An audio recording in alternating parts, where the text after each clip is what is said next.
I was ready early, so I figured might as well go live. Welcome to the Vigorous Q&A, guys. I know you guys are patiently waiting for me to get started 2 minutes from now, but here I am. Let's get started with a couple updates. With the Anabolic Roundtable, episode 15 about kidney health was a very interesting talk.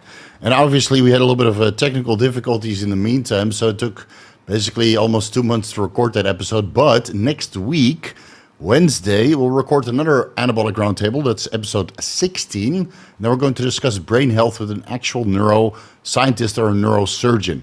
So we'll have a real doctor who practices what doctors actually do, like real doctors, not guys that pretend to be doctors with no medical degrees or chiropractors or that kind of stuff.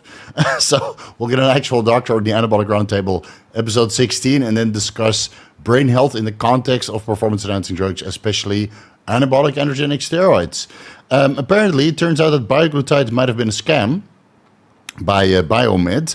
So I would highly advise you to watch the excellent deep dive by HGH, if I pronounce that correctly. It's linked down below, as is the Anabolic Roundtable, episode 15. In the meantime, guys, let me know. There's 60 people here. Let me know if the audio is good. All right, then I know that I don't get anxiety and stuff about getting started, and then the audio is wishy-washy. I tested it, but I'd like your confirmation if the audio is chill or not. Let's see. So Bioglutide might be a scam. A lot of scientific evidence has been copy-pasted from other studies, other clinical trials. And since these Bioglutide studies have not really been officially publicized at the index pages like PubMed, Science Direct, Google Scholar, etc., it might just never come to fruition. Plus, there's no CAS number for Bioglutide, NA-931. So we all got our hopes up for nothing, it seems. Early notice about Bathmate. They're going to have a big Friday, Black Friday deals. So you might be able to get 10 to 30% discount. Let me quickly go over what they're going to have. I posted a early sign-up link, so you can do that up until November 24th. And then from November 24th, and then, sign up, then, okay. You can sign up now until November 27th. Then you have the early bird access November 24th to 27th. You can put your orders in for all the discounts that they offer. Then you have the Black Friday event from 28th to the 30th, and Cyber Monday, the December 1st to 3rd. And that means the Hydro is like 20% off, the Hydro Max is 15% off, Hydro Extreme 20% off, Hydro Extreme Kit 20% off, Ultra Male 30% off, and all the accessories are 25% off. And all the early bird guys can choose between 1 to 3 gifts, a max out trim or shower strap with any pump of purchase. So that's pretty cool. And then I'll keep you guys updated about all the other Black Friday deals that are going to come from the affiliates like Royal Mind, Intelligent Shop, etc. And all the peptide websites, obviously. But it's better to subscribe to their newsletters. Talking about peptide websites, Chase Irons on Rumble. Please go subscribe there. We're still working on getting Chase Irons back here on YouTube. But it's taken a little bit longer than expected. So I was back in 4 days. Paul Burnett was back in, 2 days? But Chase is still in YouTube jail. I was in Instagram jail for like 3 days. I couldn't send messages. And these social media platforms treat you like kids. I am a kid, though. So follow Chase Irons on Rumble, linked down below. If you want to know about his peptide company, Omega Aminos, and all of the products that he has and endorses. Clips channel is now 11,000 subscribers. If you're not subscribed yet to the Clips channel, go do so, because I upload there a lot more, even though it's old content. I upload there a lot more than I do on the main channel. But the long-term high-dose SLU-PP-332 experiment has finally concluded, so that warrants a video. I basically did 400 milligrams for 9 to 10 weeks, give or take. I did blood work before, during, and after. And now I stopped the SLU-PP-332, so I went off cold turkey on my mitochondrial diet. That's why I'm sitting here talking super slow, obviously. So I wanted to see if the fat loss persists and if the energy persists, because if you activate the estrogen-related receptor alpha and you induce a lot of mitochondrial biogenesis with SLU-PP-332, then you should have long-lasting effects, because mitochondria might have a half-life or a lifespan of about 100 days. It's not really scientifically correct to say 100 days. It's a little bit hard to pinpoint what the actual lifespan is of the mitochondria. Might be a couple days, might be months. The mitochondrial DNA is detectable for several weeks, I believe, and whether that comes from the mitochondria as a signaling DNA, like MOTS-c, for example, or that's because the mitochondria die, right? Mitochondrial autophagy, and then the DNA is spilled into the surrounding tissue, after which you can detect it. It's a little bit hard to pinpoint. So let's just, for easy measuring, say that mitochondria have a lifespan of approximately 100 days. That means that the benefits of SLU-PP-332 being caused by or causing mitochondrial biogenesis should last for 3 months. So far, so good. I've been off of it for, what is it, almost 2 weeks now. And the pumps and the energy and the short rest periods in between sets, still there. But I'm also taking MOTS-c, SS31, methylene blue, and whatnot. So that's probably artificially keeping the mitochondrial biogenesis elevated. And the mitochondrial function, ATP, and all that good stuff. So far, so good. I did not implode or combust or turned into Dr. Freeze.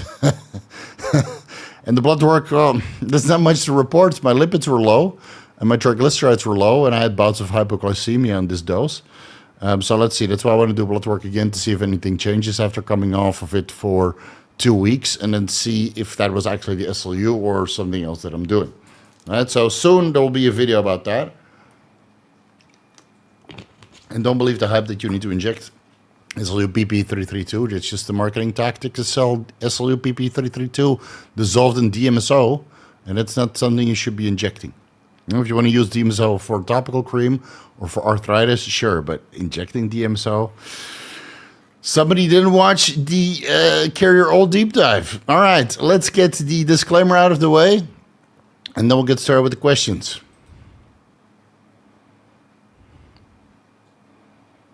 And the disclaimer just reminded me that I need to install some lights. Hey, but I bought a Honda Valkyrie F6C without the bags and the front cover. So I was too busy with another motorbike. That is life. All right, D-Brad.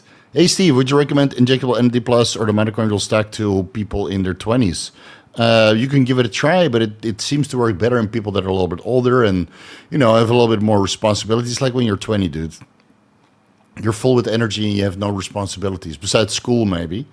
You know, or if you're not in school, you dropped out or you don't want to do it, then you're probably doing some entrepreneurship. But, you know, your hormone levels, your mitochondrial function, all that good stuff is still high in your 20s. So you could give it a try, see if you notice a difference. But I think most people in their mid-30s to late 30s, early 40s, especially people in their 50s, would notice a huge benefit. And then you would maybe do 10, 20 milligrams NAD plus sub-Q or intramuscular daily. You know, now we don't have to do the IV route anymore because we have, you know, reliable peptide sources. So you guys know where to find it. And make sure you use my codes to get yourself a 10% or 20% discount.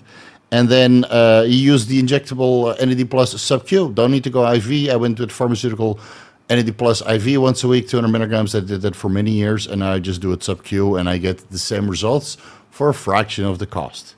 And I don't have to get a private nurse to do the IV treatment for me.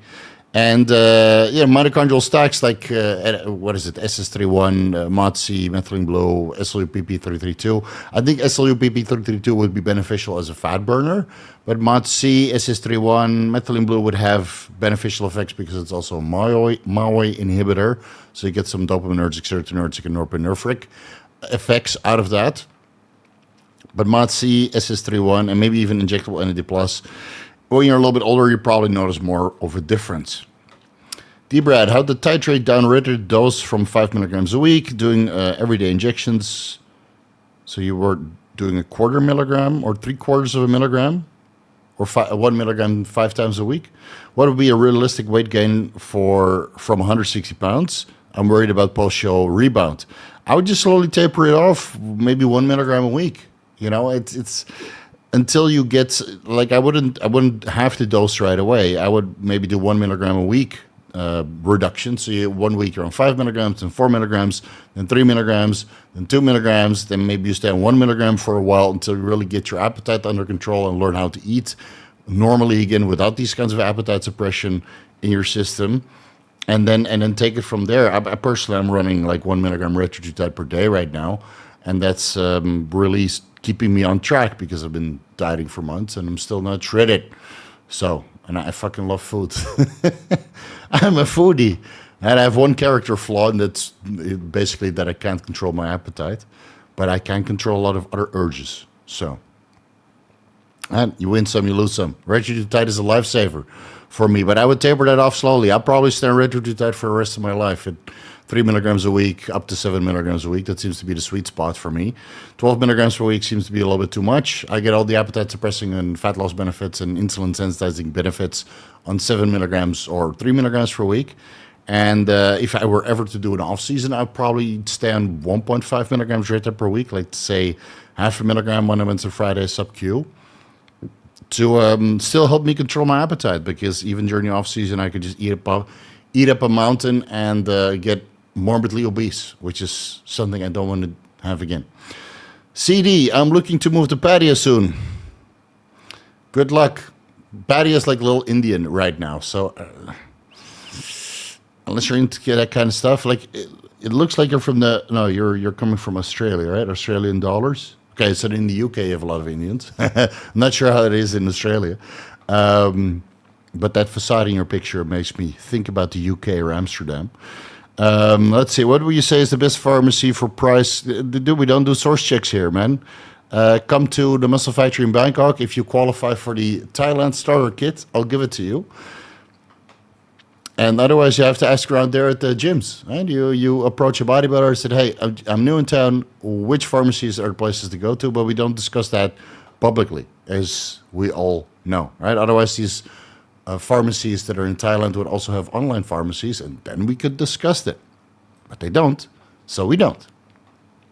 Guillermo de Toro Frankenstein was a good watch. Can confirm Benadryl enhances ass. All right. That's good to know.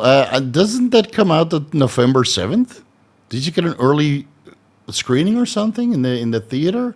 I think it comes out on November 7th. I've been waiting to watch this movie for a long time, because Guillermo del Toro is one of my favorite directors.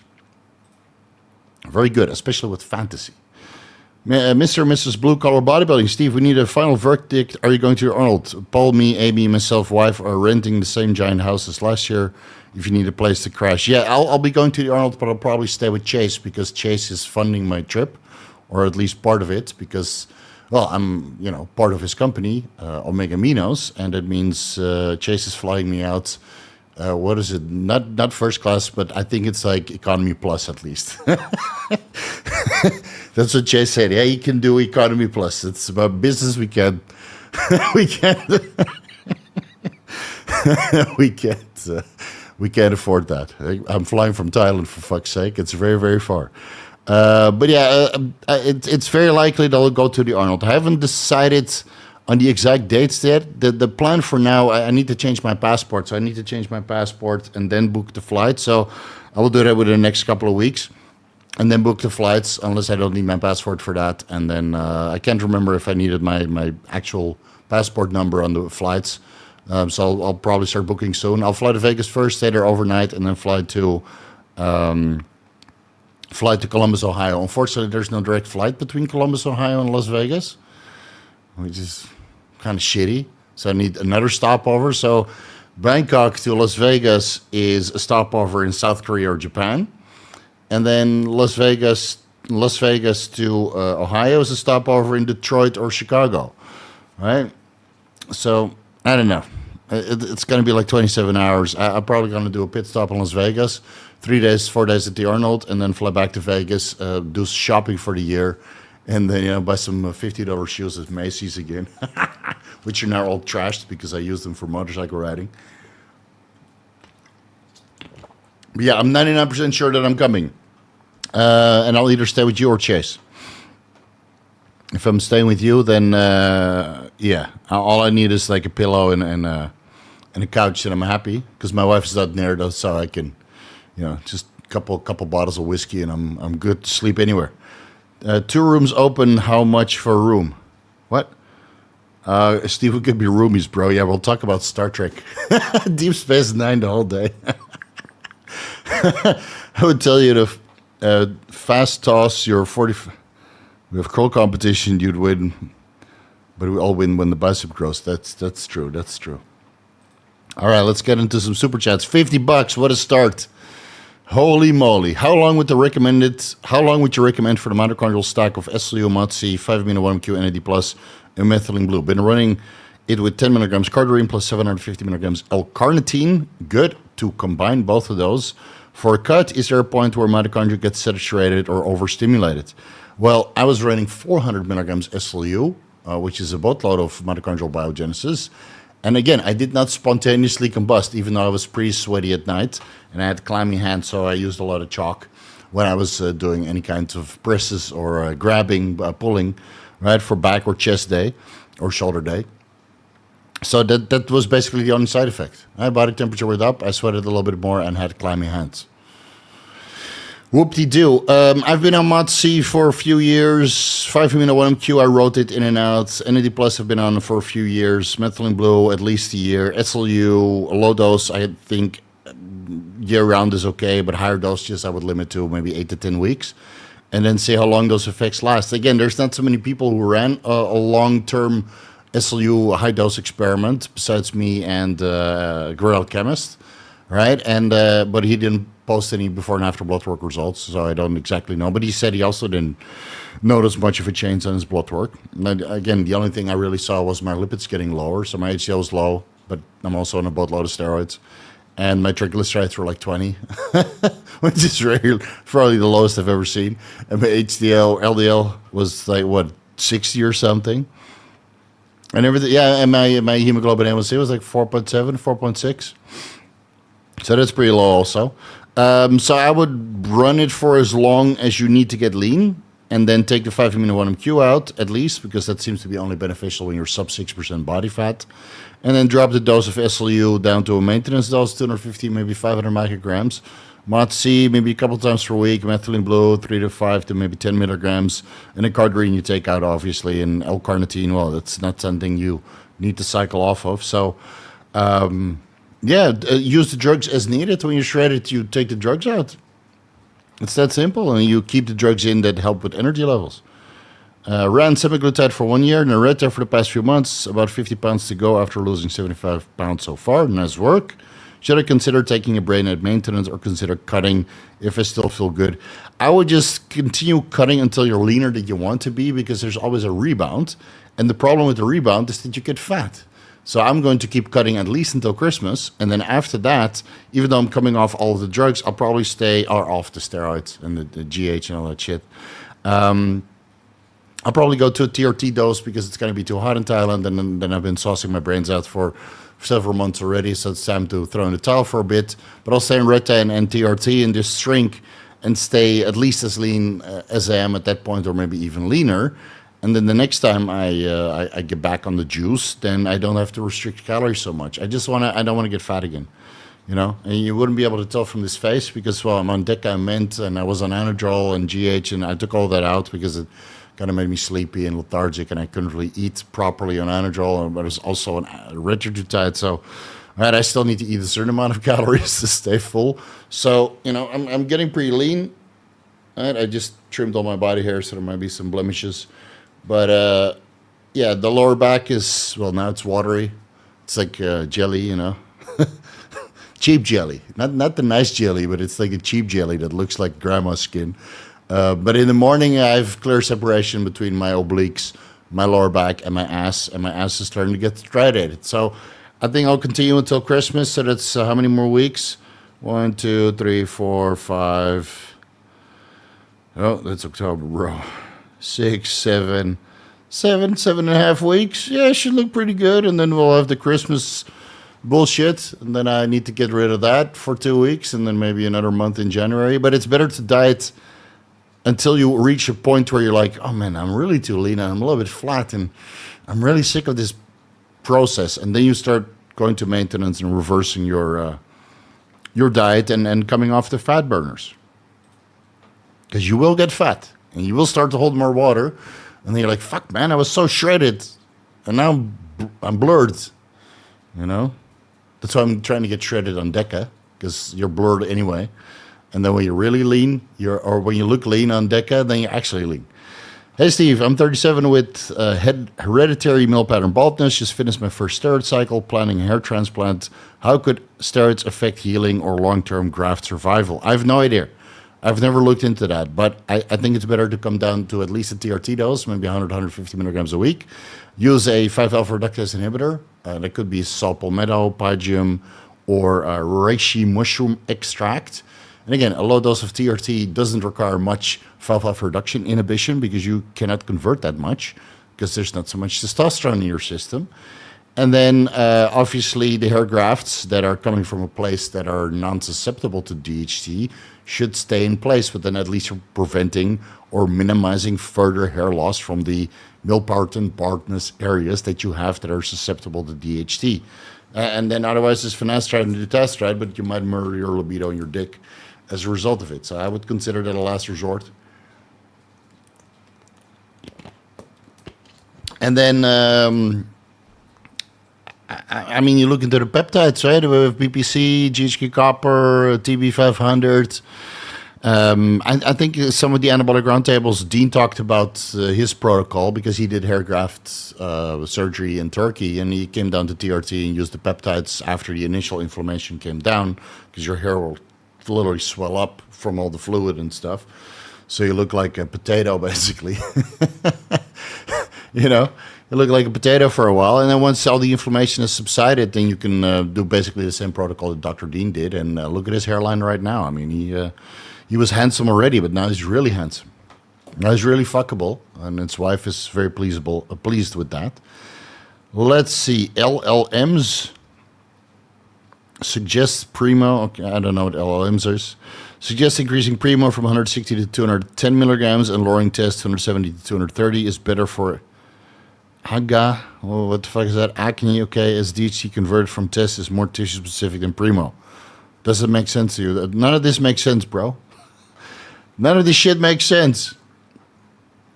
If you have acne, watch the acne videos. I'll go into a lot more in depth. And frequent injections and stable hormone levels is probably the best thing you can do to keep your acne under control. And avoid the dairy products. Yeah, I have one pimple here. Oh, other side, this one, this here. Popped it already. And that's because I had fucking chocolate last weekend. So one pimple for a boatload of chocolate, I don't think that's at the end of the world. And again, I'm married, so even if I was covered in pimples, then, you know, I'd just turn the light off and my wife would still take it. Hard and deep and long and fast. And is there any genetic GH worth the purchase or all junk? I mean, the affiliates that I work with have excellent generic GH.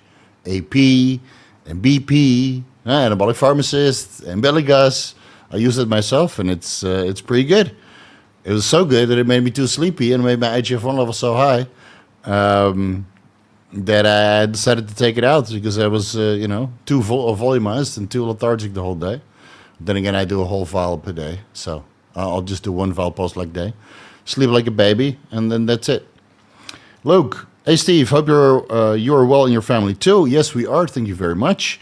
I finally managed to buy Increlex, Dutch pharmacy. Oh, nice. In this lovely country, the Netherlands. Really? I should move back. We got to go back, Kate. Got to go back to Holland to buy Increlex. I still have 2 vials left, which are actually expired since September. But I bought bulk, and then I wasn't allowed to use Increlex because you guys wanted to see a Follistatin deep dive, which turned out to be a bit of a failure. What would you suggest as a good starting dose? Some people say they get a good results from 50 micrograms. Other people need to run it up to 1 milligram. I ran it up to 1 milligram per day. 500 micrograms split bilaterally. That's where I really got the pumps and the insane recovery. So read the medical inserts. You'll see that the dose for, short stature in children is between 0.04 to 0.12 milligrams per kilogram of body weight. So if you're a 100 kilogram bodybuilder, that would be 4 milligrams to 12 milligrams Increlex per day. Why do you think these vials are 40 milligrams, dude? Right, so some people say, 50 micrograms, I get great pumps. Great. I never really got much out of it, maybe placebo. But if you start ramping up the dose to 1 milligram, then you'll surely feel something. And even then, if you want to have normal IGF-1 levels, you really need 12 milligrams per day to really see a change in your blood work results. So, unless you combine it with GH, then your IGF-1 is going to be high also. Steve, what's your opinion on 5-amino-1-MQ during the push-up phase? Waste the money. Worth keeping in or pull it out once calories rise? Yeah, just keep it out. DEXA scan, 6.5% body fat, 150 milligrams 5-amino-1-MQ per day for the past 4 weeks, about to transition to pill. I would just take it out because it's an N-methyltransferase inhibitor. That means that it prevents the breakdown of nicotinamide adenine dinucleotide in adipose tissue, which only occurs when you're in a prolonged caloric deficit and dieting hard, and fat metabolism slows down. Now, if you're in a caloric surplus or caloric maintenance, you want to grow that way, a little bit slower than in a caloric surplus, obviously, then why would these N-methyltransferase or what is it? NNMT, right? Whatever. NNMT enzymes. And nicotinamide N-methyl, that's the one. Nicotinamide N-methyltransferase. Man, it's been a while. I forget more than most people produce in their life.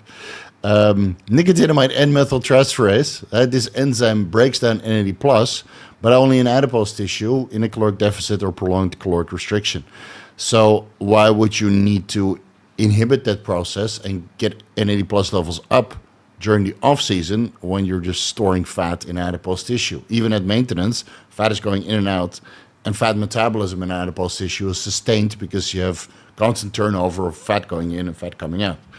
So I wouldn't use it, Use these drugs when it's needed, and I think 5-amino-1-MQ is only needed sub 6% body fat. I'm not using it myself. Still getting leaner. Fat loss is not slowed down in any way, shape, or form. When your body fat levels are uniformly lean, so that's at 6%, 7%, and you want to get down to 4%, sure. 5-amino-1-MQ does a world of wonders. Now, you might still notice something, right? If you're fat and you don't take special attention to your mitochondria, you don't take MOTS-c, SS31, you don't eat healthy, etc., then you're mitochondrially fucked and energy balance fucked, and then 5-amino-1-MQ might pivot you to a point where you feel energetic. So I would only use it, if you do everything right, I think you only need it at 6% body fat. Hey Steve, I got an arm wrestling competition coming up and I'm on cycle. I'm getting nasty muscle pumps on the table that is killing my endurance. Any advice on how to keep them under control on competition day? Lower the dose. Take the drugs out that are giving you a nasty pump. Right? You can only take so much taurine. You can only take so many electrolytes. You can only reduce carbohydrates so much. And of course, you have to find a nice balance between strength that is coming from your steroid cycle and the endurance for you to keep your arm locked and pushing down to the point you don't get cramps. So you'll have to figure out which drugs you're taking that is causing it, maybe lower the dose or take them out completely. Hopefully that's not at the expense of your strength.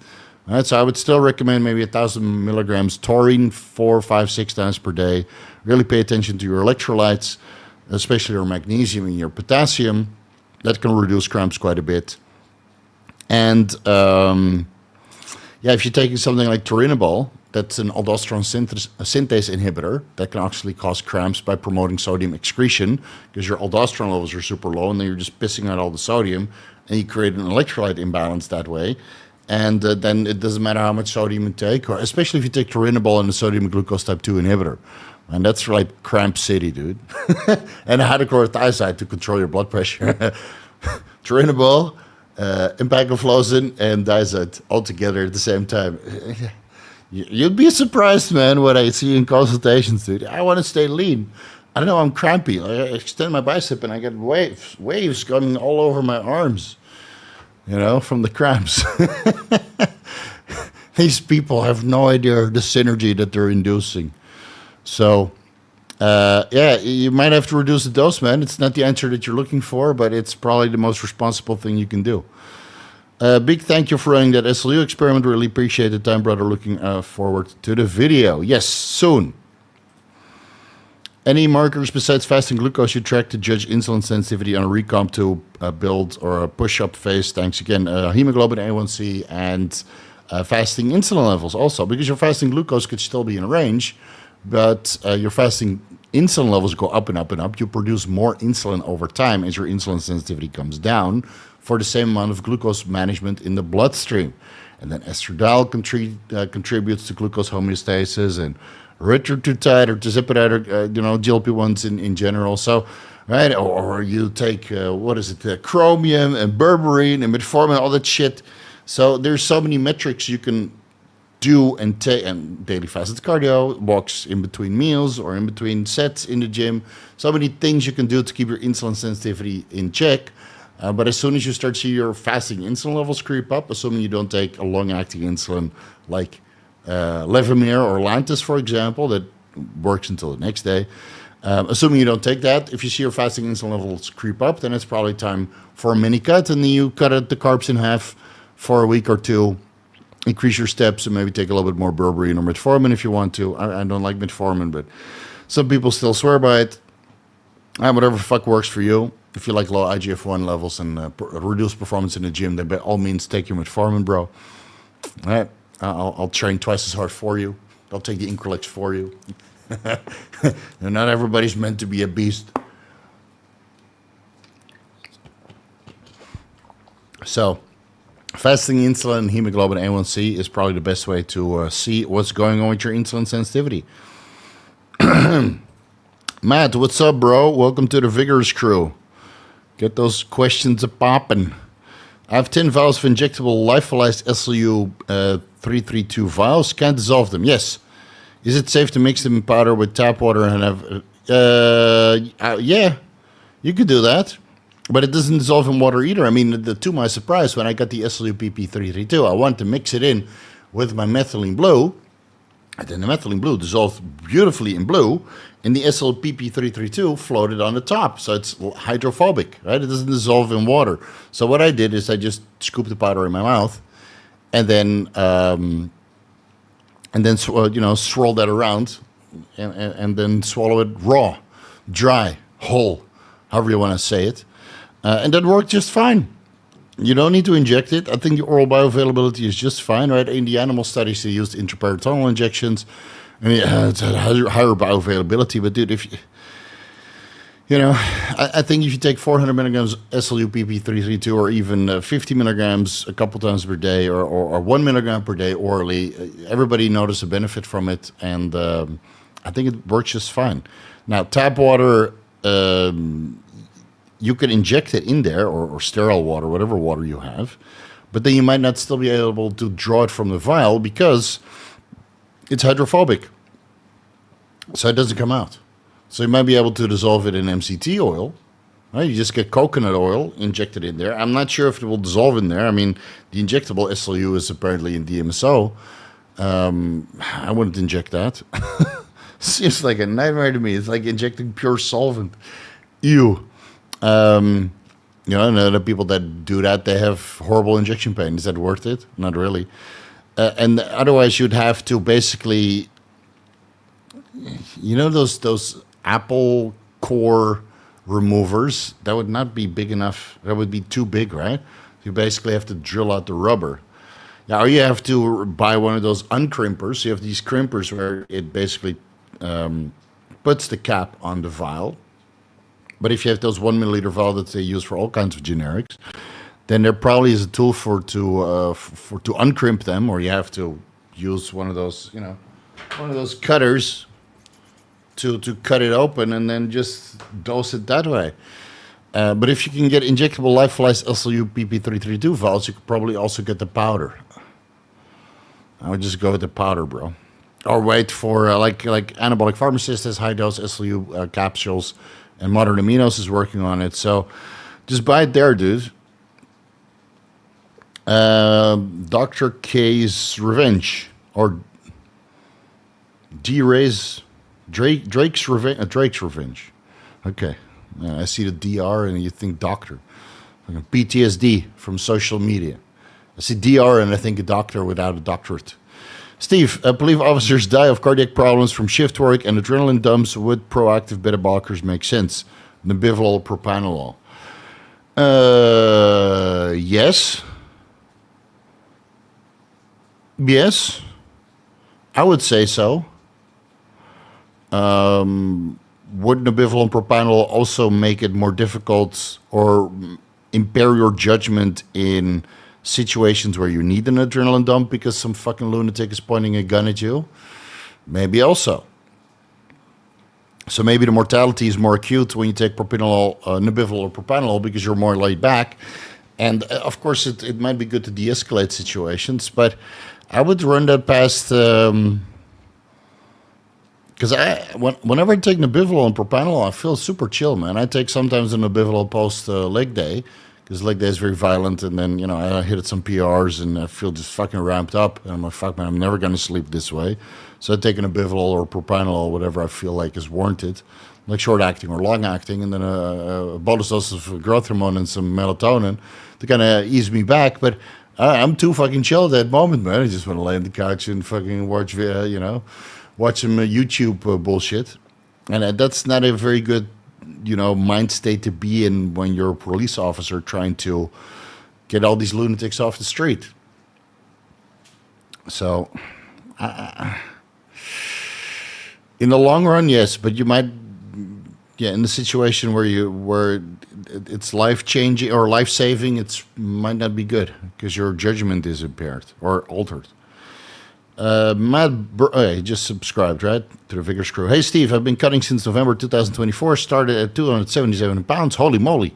Today I did a DEXA scan now at 220 pounds and 13.5% body fat. Nice. Should I keep cutting down to like 10 or 8% body fat, or am I in a good position to start bulking? I would keep dieting for all the reasons that I just discussed earlier. You need to be leaner than you want to be or set your goals to be, because once you start bulking or you go into an off-season or maintenance phase, you just get more watery, you put on some body fat back. Most people are not disciplined enough to really, slowly increase the calories and go by, body metrics, basically, especially if this is your first cut. So I would diet until 10% body fat, man. 8% might be a little bit difficult if you're coming from 227 pounds or 277 pounds, sorry. So I would go down to 10% body fat, hold there for maybe 2 or 3 weeks, and then slowly start increasing the calories. And then you'll get a little bit fatter, so you might end up at your next bulk at 12% body fat, but then coming from, how much body fat were you, like 25, 30%? From 30 to 10 is harder than coming from 12 to 8, right? Especially if you were able to increase your metabolism from 10% to 12% and then cut it down to 8%. So... and you might have some loose skin, so you need to diet slowly to kind of get that skin under control.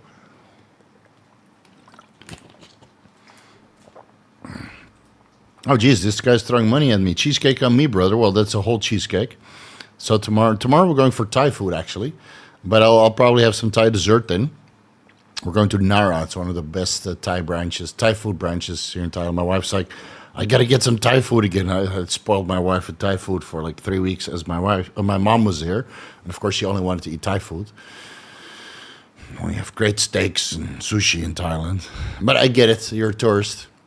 So I might just sneak out and go to Cheesecake Factory. And get a red velvet cheesecake, get that 1,800 calories in one slice. Fuck yeah, Matt. You know exactly what I need to do. Lower back is too small. I need to fill it up. Lower back is too jiggly. I need to fucking put some fucking adipose tissue back to not make it jiggle. And dude, every step I take, that lower back, it's folding, right? So it's like every step I take, you have a skin fold, skin fold, skin fold, skin fold, skin fold. Then it tightens back up. So it literally feels like you have a jiggly butt, but it's in your lower back. It's the most nasty feeling ever, dude. And then it gets sweaty in there. And you have these fucking sweat drops, right, that come from your fucking lower back in little skin folds. Nasty as fuck. So I gotta put some cheesecake in there and get rid of it. What's up, Steve? I heard you mention that milligram for milligram Tirzepatide seems to be better for appetite suppression versus retatrutide. I'd imagine the glucagon agonism is mild in the grand scheme of fat loss. Yes, but I mean, in the scheme of fat loss, glucagon is better to have in the picture compared to Tirzepatide. And when I did the Tirzepatide deep dive, I combined that with actual glucagon, and that was a game changer. So Tirzepatide blocks your appetite, obviously, from the GLP-1 and GIP agonism, and then the glucagon promotes actual fat loss. assuming you're in caloric restrictive state and you do some fucking activity to burn that body fat off. So you could take Tirzepatide and use glucagon hypo kits, which are very expensive, or go for a higher dose of retatrutide, which has all three, the GLP, GIP, and glucagon agonism. And then you probably have to increase the dose a little bit for the same level of appetite suppression compared to Tirzepatide. So let's say 3 milligrams Tirzepatide weekly requires you to take 5 to 6 milligrams of retatrutide. It's a little bit more expensive, but still cheaper, still way cheaper than taking Tirzepatide plus a quarter milligram of glucagon injections per day. Right? Glucagon hypo kits are not cheap, like $75 or something. Before the discount codes, obviously, and maybe if you buy in bulk, you get it a little bit cheaper. I don't think. Is there any generic glucagon? No, right? It's a wonderful compound. There's no generic out there. China needs to step up their game for the raws also. Make Mass Strong great again. Make Primo great again. Make DHT production great again. Yeah, but if money was not an option, not a factor, I would rather run a higher dose of retatrutide until you feel that like 7 or 12 milligrams of retatrutide doesn't work anymore. Then you might need to go to Tirzepatide, but by that time you've probably been dieting for so long and you're already so lean that the glucagon agonism is just an afterthought, and you can, basically starve the rest off and throw the clen at it and then remove the last little bit of body fat. Down 100 pounds in 10 months. Your knowledge has been great. Research, still 50 to go. Wanted to say thank you for all that you do, fellow foodie in recovery. Yeah. They should have some sort of I went to a couple sessions of Alcoholics Anonymous, right? To talk about food addiction. And while that helped to kind of put it in perspective, maybe I needed a sponsor or something. Like somebody who's anorexic to keep me in line. Like, you don't need to eat, They should have talk groups for foodies. I think it would help. They probably have it, but not here in Thailand. So I went to Alcoholics Anonymous to kind of, discuss about my food addiction a couple of years back. And even though it's helpful to talk about, retatrutide is more helpful. Yeah. And you need a drug to control your appetite. You need testosterone to control my testosterone levels. And I need fluvoxamine to control my mood. And methylene blue on top of it. And I need Trembolone to give me the Trembolone sandwich to stay fucking jacked in a caloric deficit. So I'm a walking pharmacist, man. Or pharmacy. Deal with it. And if you have killer discipline, and you can control your appetite without these drugs, good on you, dude. I'm jealous. I'm so happy for you. You're also probably dead broke. Because the whole day you're controlling your appetite mentally, like, oh, I'm a blue-collar bodybuilder, I'm controlling my appetite. And then at the end of the month, you can't even afford growth hormone. Well, whereas me, I take a drug to control my appetite, and I focus on business. And guess what? This month has been fucking good.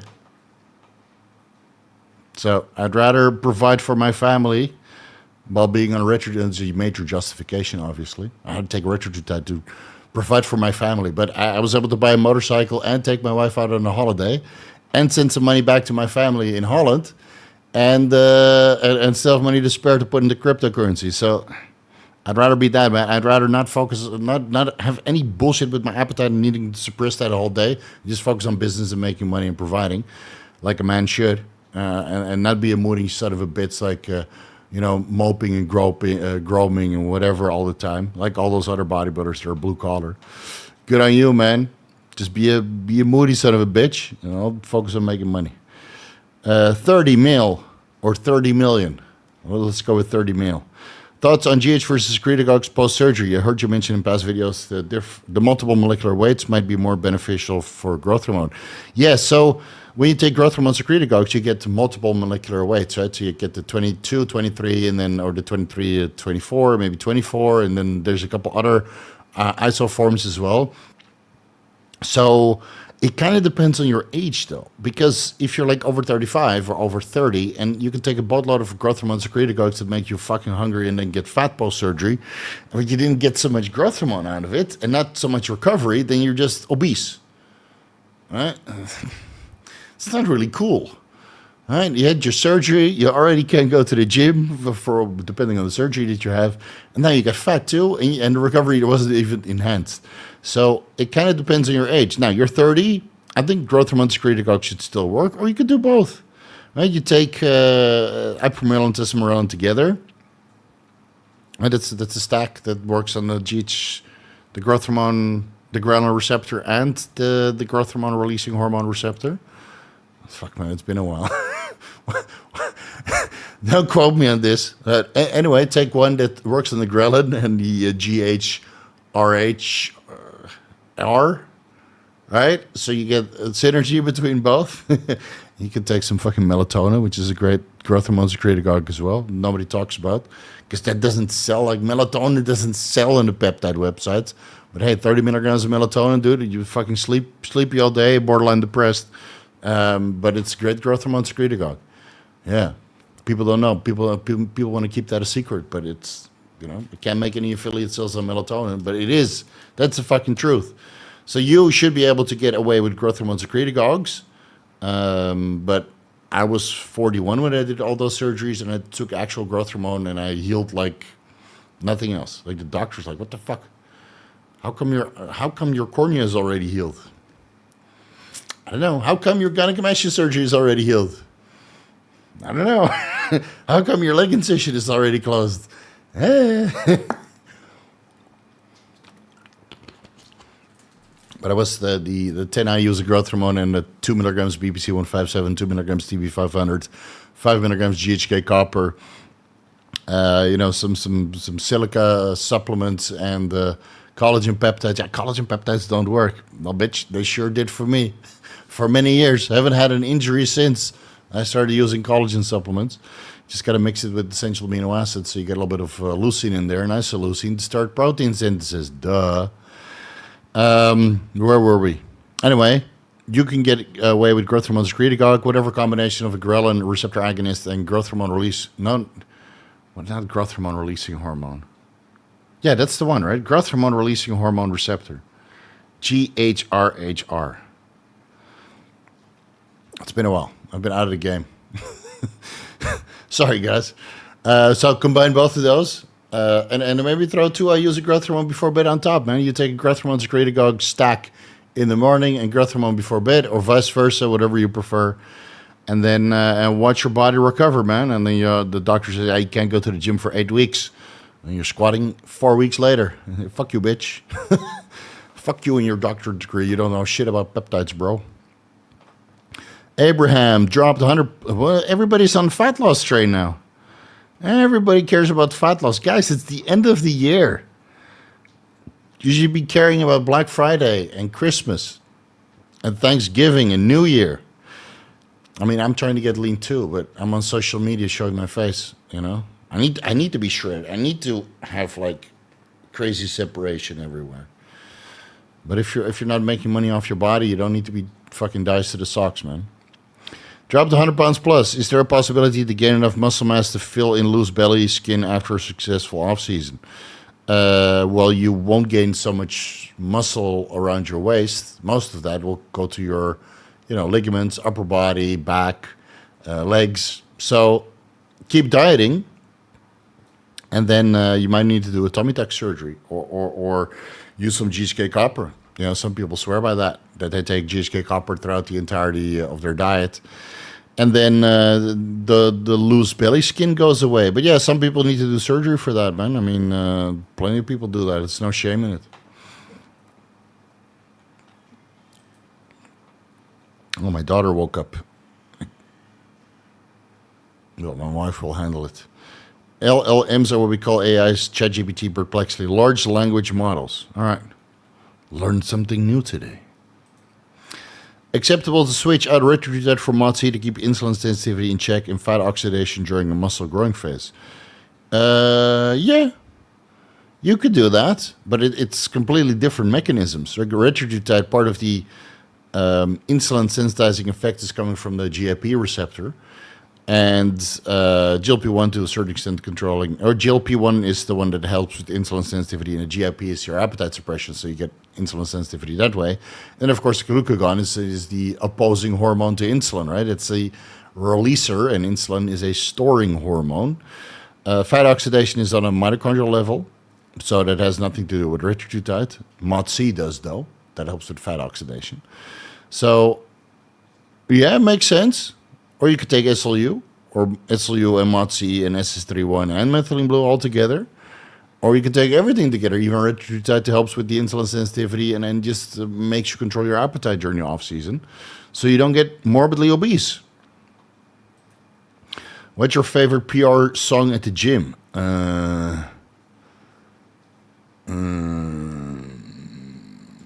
What is this fucker called?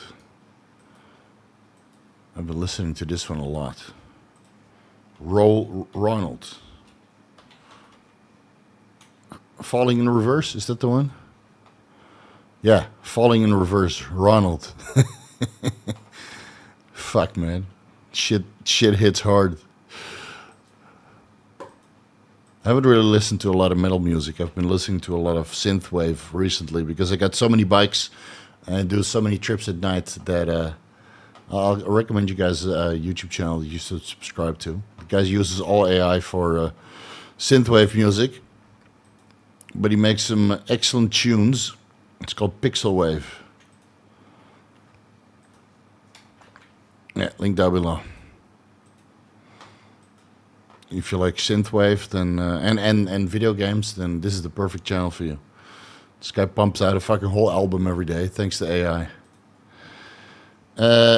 Antioch Alda. Hey Steve, are there different scenarios in which you would choose Empagliflozin protocol versus Mirabegron protocol to maximize fat loss? Which one is more effective overall? Again, completely different mechanisms. Mirabegron is a beta-3-adrenergic receptor agonist, so that would actually cause fat loss and enhance your metabolism to promote fat loss. And empagliflozin just promotes glucose excretion when glucose levels are too high. So you could combine both. Empagliflozin before bed to prevent glucose levels from going too high during the night. So you have maximum growth hormone secretion because glucose, again, and insulin could blunt insulin or growth hormone secretion at night, which growth hormone is a fat liberating agent. And if you take Mirabegron, then obviously increased metabolism and increased fat oxidation would be a warm welcome in that stack. Mirabegron plus elevated growth hormone levels due to the empagliflozin, even though empagliflozin is not generally associated with elevated growth hormone levels. If you look into the biology, it could be a beneficial effect. And of course, insulin sensitivity would stay sustained because you don't have any crazy glucose spikes. Now, you might also dump too much sodium from taking empagliflozin because it's a sodium glucose type 2 inhibitor, promoting sodium and glucose excretion from the kidneys. So I would just take both, man. And maximizing fat loss, these two are basically entry-level fat burners. Mirabegron is not as potent as clenbuterol. Unless you really ramp up the dose. Clenbuterol is going to do more for you, but then you have to suffer through the side effects as well. So 150 milligrams Mirabegron might be as potent as 40 micrograms clenbuterol, but most people ramp up the clenbuterol to way more than that, right? And suffer through the side effects and the shakes and the cramps and clenbuterol and empagliflozin, that's cramp city. And turinabol and hydrochlorothiazide, unless you take the taurine and the sodium way up. So which one is more effective overall? Mirabegron, but both of them are not very effective when you compare them to clenbuterol, SLU, growth hormone for that matter, or something like DMP, which nobody should ever take.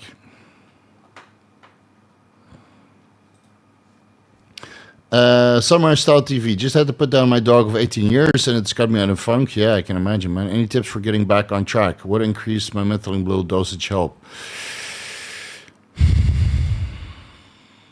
I know, sometimes in these situations, you just gotta feel the fucking pain, man, and not take drugs to suppress it, because then you wouldn't do your dog any favor. Right? You gotta keep the memory of your dog alive, and that also means that you gotta suffer through the pain. I've never taken a drug to get me out of pain, dude. I've taken a lot of drugs in my life, but never to get pain. I have 7 cats. And I'm eventually going to lose all of them. And I already know it's going to happen. So just cherish the memories that you had, man. And don't take anything to suppress them. it will be better if you process it that way. What estradiol? Let's see. Should I try to hit pre-contest for the best look? Well, the lower is usually better, but it also means that you feel worse. And you might lose some fullness, but if you're men's physique, it doesn't really matter.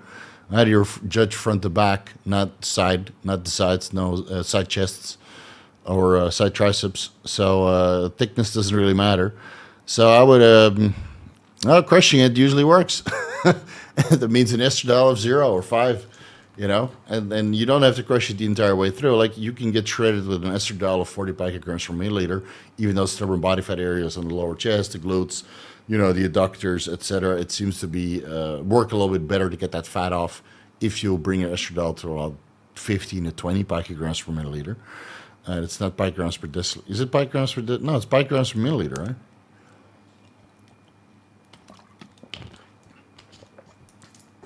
So, is it? Fuck, man. Now I'm confused. Estradiol picogram per milliliter. Yeah, what the fuck, man, bro? You're throwing me off here, Linus. What are you doing? Don't throw me off for $5. Picograms per milliliter, bro, or picomoles per liter. Yeah. So you can keep it high until you have stubborn body fat levels that are estrogen related, which I have videos about how to get rid of stubborn body fat, and then bring it down a little bit to promote fat loss from those stubborn body fat areas that are related to estradiol. And then at the last moment, you throw the kitchen sink of aromatase inhibitors at it, or you take the test out, or aromatizable compounds out that will also crush your estrogen levels, and then you get fucking shredded, because then it's just a matter of water retention. It has nothing to do with fat, because the fat is gone, right? And if you need, if you take estrogen blockers and your estradiol levels are minimal, and you still have stubborn fat, then you didn't diet long enough. Yeah, you were still fat, bro. You can take the water out, but you can't take the fat out. That takes longer. GH with a better blocker chills me the fuck out. Yeah, it's it might not be good if you're a cop.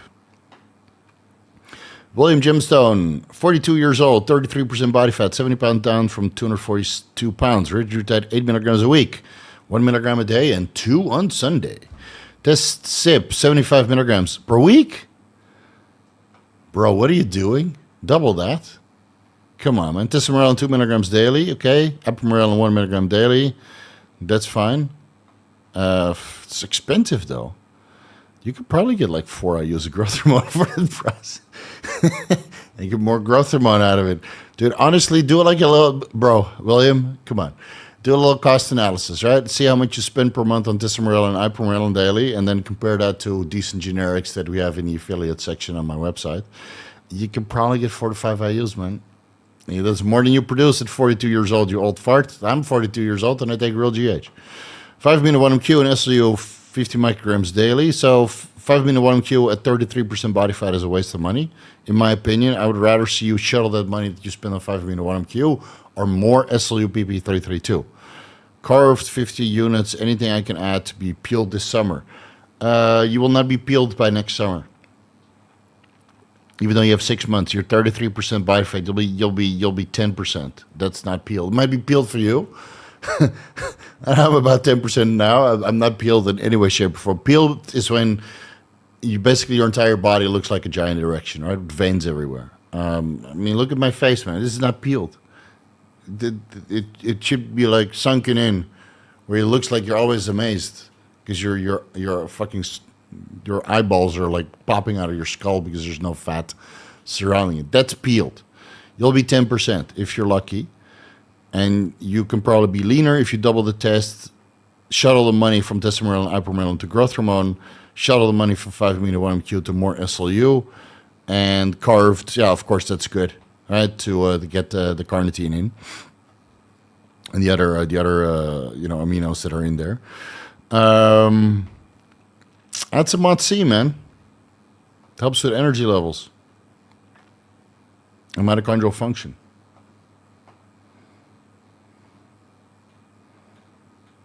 Let's see. Peter, Would it make sense to have a short HCG plus proviron to get higher fire T before TRT? Then would it make sense to have a short HCG and proviron to get a script? You mean? I don't know what you're trying to accomplish here. Nandrolone phenylpropionate, 50 milligrams a week on top of my TRT is giving me crazy insomnia, waking up in the middle of the night. Any compounds or suggestions to mitigate this? Yeah, take the MPP out. Or watch a deep sleep deep dive. And it's okay to take... Some compounds just don't work for some people.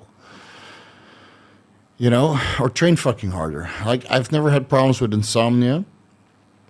I always sleep like a baby, but I train like a fucking animal. And I'm busy all day. Right? I have a daughter, 7 cats, motorbikes, a wife. Should put the wife before the motorbikes, right? But I got more got more motorbikes than wives. So that all takes time. And then and gym and work. I'm fucking exhausted, man. I can sleep like a baby, so maybe work harder. Maybe do more instead of sitting on your ass. You know, because if you're on TRT 150 milligrams and 50 milligrams MPP, that's 200 milligrams of steroids, maybe that's stimulating you too much. And for that stimulation, the activity during the day is not enough for you to fall asleep. So take the MPP out or do more. You don't need to take trazodone or melatonin or growth hormone or what's deep sleep deep dive, man. You got plenty of ideas. But in your case, if I was you, I would just put that 50 milligrams MPP to work and lift like a fucking animal, and you'll be fucking exhausted at the end of the day, man. That's what I am. I'm fucking exhausted. Exhausted of these questions. How many days out would you cut out creatine and growth hormone pre-contest or pre-photo shoot? 2 weeks. Yeah, I would do 2 weeks. And then you can reintroduce them 2 days before to get the fullness, but not the water retention. Does it make sense to have test E before travel longer than test probe short-acting esters immediately after arrival so you don't need to take it while traveling? Yeah, you could just not give a fuck and just travel. Like I used to shoot it in Nebido, right? Like a gram or something, and then travel, and then... but honestly, I just stop my injections. I either bring it with me or I stop my injections. Because if you go away for a month, okay, by the end of the month, you'll start to feel it. But then as soon as you're back, you can pick up the slack. But it's okay not to pin for a month, man. Unless you're in contest prep, obviously. But you just asked something about TRT, right? So, which I still don't know what you're trying to accomplish here. But yeah, if you're traveling for 2 weeks, just go on holiday, take a break from bodybuilding, enjoy the food, try not to get too fat so you have to do a lot of damage control when you get back. But it's okay not to pin for 2 weeks, man. Give your ass a rest. Unless that's what you're after, right? You're traveling to Philippines or Thailand and you want to get some ass action. It's a different kind of action.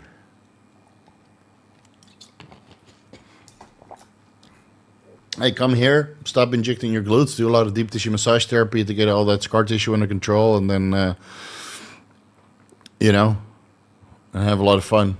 Drink some alcohol, enjoy yourself. $20, holy shit. Gil Memoras? Well, I'm trying, but unpronounceable for me. Hematocrit is 52%. I'm in a caloric deficit. Eating clean, fasted cardio daily, 5 liters of water per day on 300 milligrams. It says sip per week. Daily injections. Should I lower my dose? Depends if you were hydrated before doing blood work or not. I think you drink a liter of water before going in for blood work. And even then, 52% is at the top of the reference range. You're not 56. Your platelets are not. Well, what are your platelets? I mean, platelets are what causes clots, not the red blood cells. And if you have a lot of red blood cells and a lot of platelets, yeah, better fucking donate, bro. But if your platelets are normal and your hematocrit is 54 or 52%, part of the game, man. Do you use a CPAP machine that can bring your hematocrit down? Did you drink water before going in for blood work that can bring your hematocrit down? You'd be surprised how many points you can get off your hematocrit. Like I drink 2 liters of water and my hematocrit is like 48. You know, even though I'm on like, what, 1,200 I'm on like 1.5 grams of gear, dude. But I also use a CPAP machine. And I eat clean. I do daily fasted cardio. I drink 10 liters of water per day. Steve, why do you drink so much? I live in Thailand, bro. I sweat all day. It's hot. So I stay hydrated. Should I lower my dose? No, man. You should drink more water before you go in for blood work. Check your iron levels. Maybe you need IP6 to bring those levels down. Maybe you need methylene blue or thomasartan to bring your hematocrit down, or enalapril. Right? There's a million ways to control it, but it's very likely that you went in a dehydrated state, and that's why your hematocrit is higher than it actually is when the rest of the time you're hydrated. What do you recommend for raising HDL? Daily fasted cardio, high fat intake, citrus bergamot, amla extract, and not taking so much steroids. That's it. Fish oil. Fish oil helps. Yeah. Steve, appreciate all that you do. Here is a 20-piece for a cheesecake fund. All right, we're at $40 a day. That's a lot of cheesecake. That's why I've never shredded, because you guys throw so much money at me that I have to buy cheesecakes. Or those Black Tap milkshake. Do you guys ever go to Black Tap? So they have one in Singapore, and then this is so funny. I went with Aaron, first time in Vegas, right, last year before he moved there. And it's like, I really want to get some nasty hamburgers. So he found on Perplexity or Grok or ChatGPT, Black Tap. So we go there, and dude, the burger is so greasy and nasty, and then they had these shakes, right? It's like shake like this, filled with ice cream, and then they put an actual cake on top. And he was so upset after eating it. It's like, but this is what you asked ChatGPT to have as a cheat meal. You wanted the nastiest hamburger and the nastiest fries and the nastiest shake. So you went to Black Tap, and it's exactly what you got. So anyway, it must have been like 5,000 calories in one meal. All sugar, man. You feel that sugar on your fucking tongue, like it's literally corroding your tongues from the or your teeth on the inside. So yeah, $40 for cheesecake. I'd have to get some gold-plated cheesecake so I don't get to spend the money on gold and not like a gold-plated brownie, right? Those are a thing. You get a little bit of gold foil on there, and then they put $50 on the bill. So that way you don't get the calories, but at least you get to spend some money. Should I be cycling off SLU methylene blue? I'm on steroids right now, testing Primo, stocked up when you said, this guy's smart. Dirty Bruce is smart. I told you guys to stock up, and now you're crying. But Dirty Bruce and me are not crying because we have plenty of supply. If so, 8 weeks on, 8 weeks off sounds good. Well, it depends on the dose of SLU, right? I would not do like the clinical dose that was investigated in animals. So that's 100 milligrams to 400 milligrams, maybe even 800 milligrams. And 400 milligrams was quite a lot also. I would do that 8 weeks, 10 weeks. I did like 9 or 10 weeks, or 8, or I can't even remember. I have to check out my calendar when I start preparing for the video. But I think 8 weeks off on a high dose SLU dose, so that's over 5 milligrams a day. I would consider that a high dose. But if you keep the dose at 250 micrograms to 1 milligram per day, I ran it for an entire year, and many people have, and they're all fine. But again, in the lack of clinical data in humans, less is more. You probably shouldn't take it. And methylene blue, again, there's no long-term studies on it. Low-dose long-term studies don't exist. It's all high-dose, short duration. And it can cause serotonin syndrome and all these kinds of issues. So I've been using methylene blue now, 10 milligrams, almost every day. And again, I'm still alive. Now, will I get negative health ramifications decades from now? We don't know. We don't know. But would it be the cause of the SLU and the methylene blue? It's probably a combination of a boatload of things. I think I'll probably drive myself to death on a motorcycle before I ever get complications from performance-enhancing drugs. But I drive pretty carefully. So, and I do a lot of blood work, so probably have a lot of years left in me. Fingers crossed. What's your opinion on using Deca for elbow pain, epicondylitis? Epicondylitis, what is that? I love how you guys think that I know all these medical terms. Epicondylitis. Like if you suffer from this shit, of course you know. Tennis elbow. You say fucking tennis elbow, bro. Fuck. Trying 60 milligrams a week. Thoughts? So I'm taking 600 milligrams of Deca per week, and I still have elbow pain. It feels a lot better when I do 50 kilo overhead tricep extensions or the Tate press, or skull crushers. It feels a lot better. I can do the maximum weight, and if I move it in a certain plane of motion, I feel the pain less. But 600 deca and growth hormone every day, and Anadrol every day, I still had elbow pain. And then I had one deep tissue massage therapy with TK, which I skipped for 2 years because I got busy at one point because I really wanted to level up the business. So I just work, which is now paying off because income is still the same, even though I don't produce so many videos. Income is really good, honestly. Thank God. Thank God for grinding for 25 years, right? That was the plan. Grind hard, have a baby, and then chill the fuck out. Where were we? Okay, so I did one deep tissue massage therapy session with TK, my old school deep tissue massage therapist that I had for many years. And then now it's 10 times better. So I always tell you guys, it's not always the drugs. Sometimes you just got to do some deep tissue massage therapy, some Grassland technique, and get some guy who put his elbow in your elbow, right? Body to body, a little bit of grunting and, masculine noises. Like he's like fucking digging his fucking elbows and knees into my triceps, and I'm just screaming on the top of my lungs because it's so painful. And I haven't done any deep tissue massage therapy for such a long time. And then the next day it's better, and I do triceps and it feels brand new. So sometimes you got to do the therapy, man. But 60 milligrams deca will help, but it won't fix it. TB500, BBC 157, Cheesecake copper, it will help, but it won't fix it. You need to do the fucking therapy. And depending on where you are, might cost you like $50 to $200 per session. But it will be worth it. Lugo, well in a cut with TRT, erythritide, and 200 carbs daily. Fasting glucose after 8 hours was lower 80 milligrams per deciliter. Now in bulk with no Reta and 450 carbs, fasting glucose 95. Thoughts? It went up because your carbs went up. It's fine. Add berberine. You're fine. You're 95. It's fine. Do some fasted cardio. Is it fasting glucose? Wear a continuous glucose monitor the whole night, the whole day, and see if it spikes at certain points. During meals, before meals, after meals, during the workout, in the middle of the night. It could be that your fasting glucose is a little bit elevated because you get a glucose dump by waking up from the alarm clock. Your body's like, oh, what the fuck? Fuck is this shit? And then adrenaline goes up. Adrenaline tells the liver to dump glucose in the bloodstream, and now your fasting glucose levels go up. When in reality, they're 80 or 70 the whole night.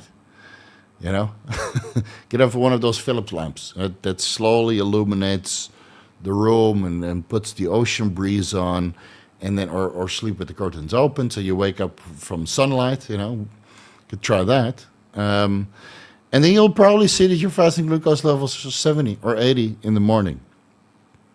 So again, guys, it's not throwing more drugs at it, but it's practices. That's why it's called living the lifestyle. But hey, man, add in the erythritide, throw in the berberine before bed, throw in the daily fasted cardio, do the walking in between meals and between sets, and bring those carbs down to half. I go fucking hard and extreme. If your fasting glucose is 130, then I'd be worried.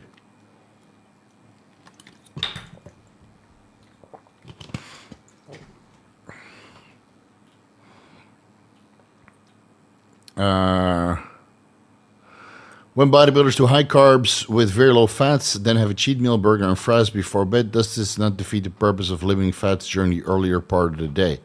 Well, it depends on how much fat you get during the day, over the day. So if you do like 1,000 carbs over the day, and then the last meal is a cheat meal, and you get a burger and fries, and you get maybe 50 grams of fat, then what? You get 50 grams of fat over the day. And it has to be over the day. Okay, nutrient timing is important, pre and post workout, and then you could say something about breakfast and before bed as well. But I've done high carb days with very low fats because it allows you to eat high carbs because fats slow down digestion.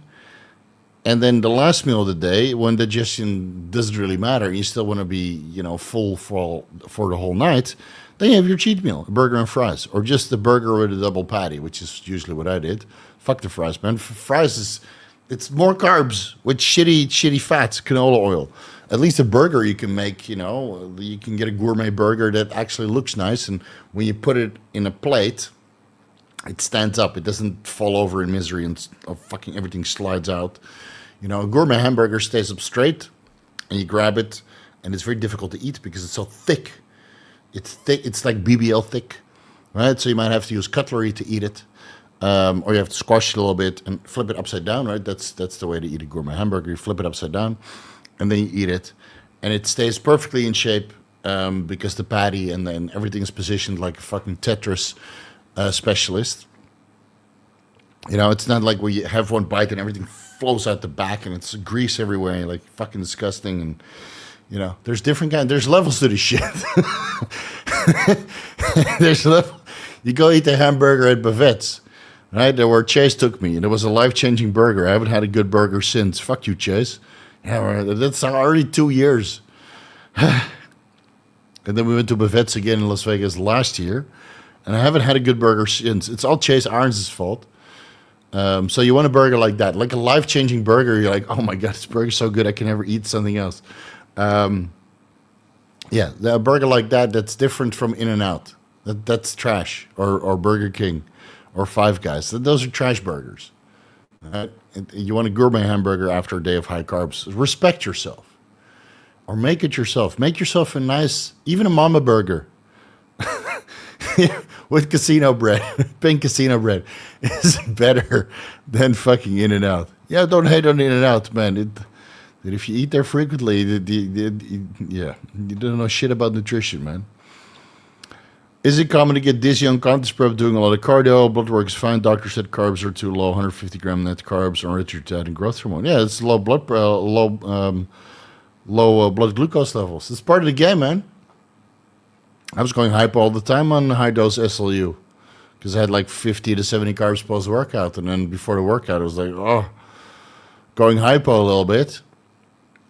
And then, you know, you take some fat liberating agents and you get gluconeogenesis from the glycerol backbone, and then you're okay again until mid-workout. You're like, oh. It's part of the game, man. Yeah, you're dieting too hard. You want to be shredded or what? Have you done or considered doing brain scans to see if there's been any change in brain mass or neural networking, dihexis cerebralizin? Funded, bro. I'm willing to do blood work, but I'm not going to do MRIs all the fucking time and sit in the fucking machine for hours. So fund it. You know my rates? Fund it. Start a GoFundMe, and I'll gladly do another cerebralizin experiment, not from Cosmic, but from RU Pharma. Fuck Cosmic. Fucking stole me thousands of dollars. Anyway, thank God for Bitcoin. They made that money back. But yeah, it's not cheap and it takes a lot of time, man. So I'm willing to do the blood work, but I'm not going to do all these MRI scans. Maybe I should. I'm not slurring my speech just quite yet. So, yeah. It's not on the to-do list. Unless you guys really want to see it, and then you just fund it for me. Start a GoFundMe, send me the money. Send me the Bitcoin, and we'll get it done. Hey Steve, I'm 25 years old, 280 pounds, around 30% body fat, running 4 milligrams Reta, 1 milligram MOTS-c, and ECA stack with fasted cardio daily. I plan on doing a cycle after 10% body fat. All right. And then nothing. Okay. Well, that sounds like a plan.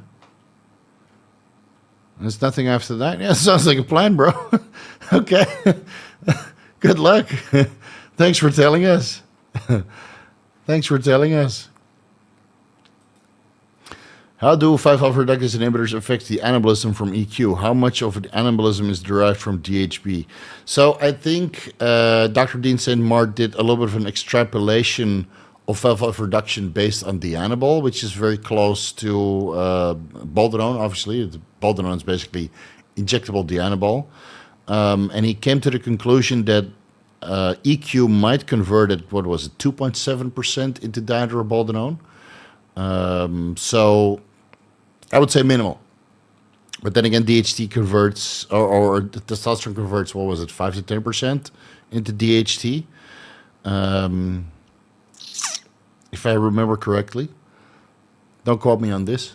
It was based on serum levels, right? Yeah, so you might get 2.7%, but again, it's an extrapolation from the anabol converting into dihydrodianabol, basically.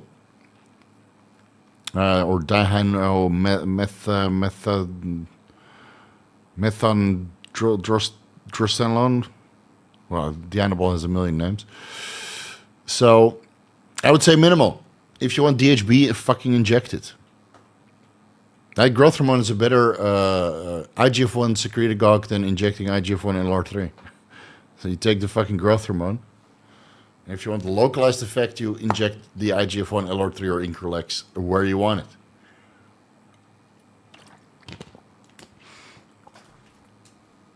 Cosmo Tuna. Looking at starting TRT soon. I want to get my wife pregnant next year. Should I just wait it out till she's pregnant? No, I would just wait it out.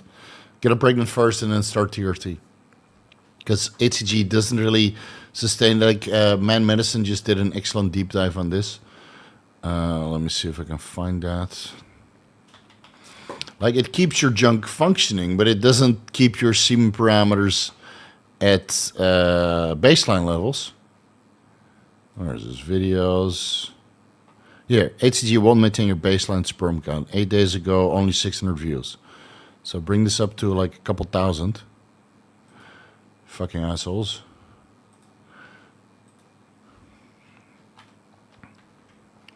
Specific. All right, it's linked down below. Man Medicine HCG video. Oh, video.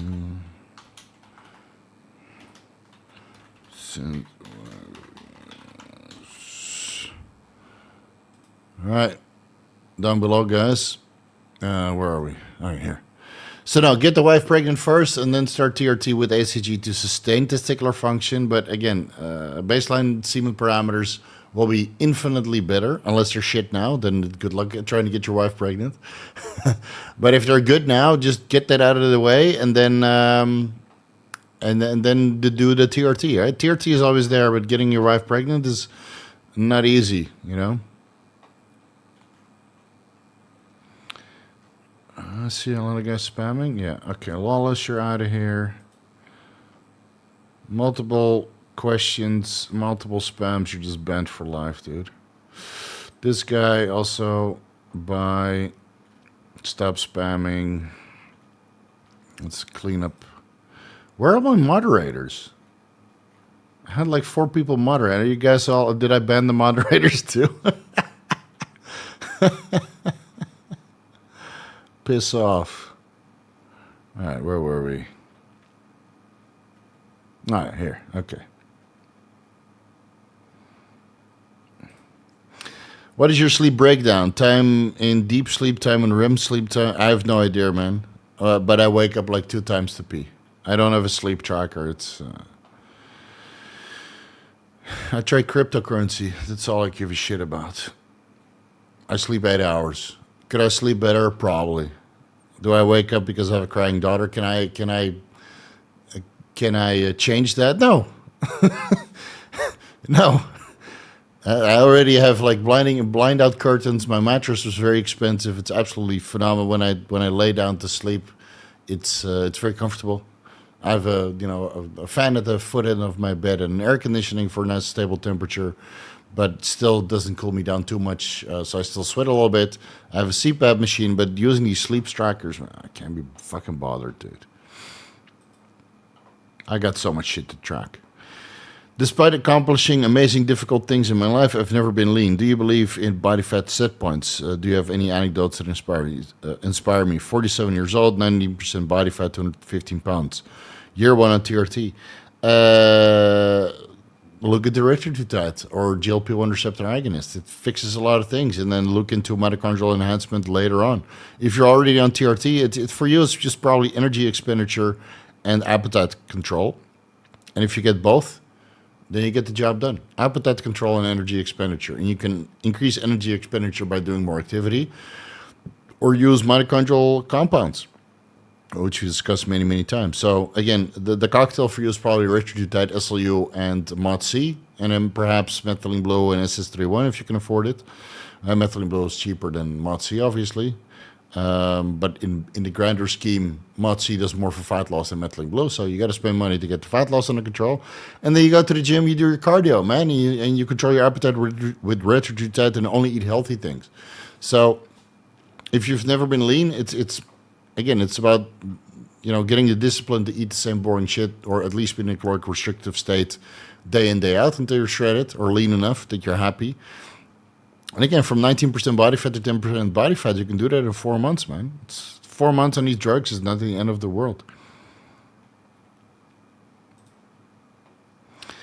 DEC or MPP for joint lubrication. Was thinking about trying 75 milligrams a week and inject Monday, Wednesday, Friday. It's the exact same thing. It's both nandrolone, but you get more bang for your buck. You get more nandrolone with NPP because the ester is shorter compared to decadurabolin. Right, nandrolone decanoate. So if you want more nandrolone for the 75 milligrams, do NPP, inject Monday, Wednesday, Friday, or every day if you can. 25 milligrams Monday, Wednesday, Friday. It's the exact same thing, man. I use Deca because I take 600 milligrams a week, and I don't want to inject too much. So I inject 300 milligrams per milliliter, so I take 2 milliliters of Deca. And with MPP, I would need to take, 150 milligrams formulation. So that would be 4 milliliters, double that, obviously. So I'd rather inject less volume and get more milligrams out of that. Because fuck, man, I also inject test and mint is like 50 milligrams per 1 milliliter. So that's 150 milligrams mint is 3 milliliters, whereas 600 milligrams Deca is 2 milliliters. You might need a little bit more than 75 milligrams, but you can give it a try. You can give it a shot and take it from there. $2. I don't see any questions. Oh. Would you keep low-dose berberine in calories rise again or drop it to avoid flattening out? Berberine doesn't flatten you out. Only metformin does. So I would keep that in. I'd take berberine year-round. Use ranges on SLU-PP-332 from 250 micrograms to 400 milligrams. Is there a most effective cruising dose you recommend for optimal effectiveness? It really depends on what else you're doing and how you respond, right? Some people don't respond to lower dosages of SLU and they need to increase the dose. And maybe they only use SLU and not the full mitochondrial stack. Maybe they're mitochondrial fucked. So start low, build your way up. And maintain at a dose where you feel it's effective. Just like everything else. It's that simple. You can't give blanket statements that you say that the 250 micrograms you should use and not more, or you should use 400 milligrams and no less. Start low, build your way up. And with this compound, there's 7 studies in animals, or maybe 5 studies in animals and 2 biochemistry studies, right? Pharmacokinetic studies. And no human studies, no clinical trials, so we don't really know. There's more studies on MENT in humans than there is on SLU. But SLU is a fat burner, so everybody wants to take it. And everybody wants to be shredded year-round. Archilles subtomy, 250 milligrams test E per week for the past 6 weeks, pin every other day, and my levels are 750 nanograms per deciliter. It sounds like you need to find a better source. Estradiol 22 picograms per milliliter. Is this normal? No, that's not normal. It sounds like normal test levels for somebody that is not taking testosterone. So I would find a better source. Try 3 brands. All those 3 brands, did you do blood work on all 3? This is fucking low, man. 250 milligrams a test should bring you to 2,200 with 3 pins a week. 2,000 at least. So 750 sounds like a normal level. Check your LH and FSH. It might just be in range.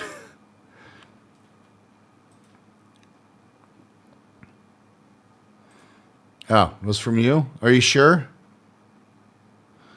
Or are you just taking credit for somebody else's payment? Oh, we'll fucking entertain it. Diesel. And where's your question then? Why can't people just do it right from the start so we can keep this vigorous Q&A going? I don't see your question, bro. I see a donation here, and I see you, but I don't see a question. Oh, well, I'll go to the next guy. I'm on 220 test E and 200 primo, 15% body fat cutting at the moment. Can I continue the primo for 20 weeks into a lean bulk afterwards? The cut actually feeling very flat right now. Yeah. Oh, did we lose the... 1 second, guys. 1 second, let me restart. No, not start recording. Let's start virtual camera. And now it's locked again. Oh, great. And this new update from OBS is shit. Start virtual camera. All right, let's see how long it lasts. OBS, thanks for the update. It was also failing when I started this podcast. I'm like, what the hell's going on? All right, so can you continue your primo? Sure. If you feel very flat, have a refeed day or a cheat meal. Or maybe, again, well, let's just answer this question. I don't know if this is going to keep going, guys.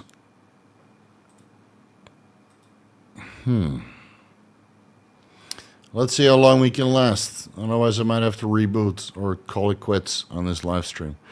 And very flat, yeah, it really depends on what else you're doing. The primo could be mastodon, but I highly doubt it. The primo, it's more likely that it's EQ and then dropping your estrogen levels.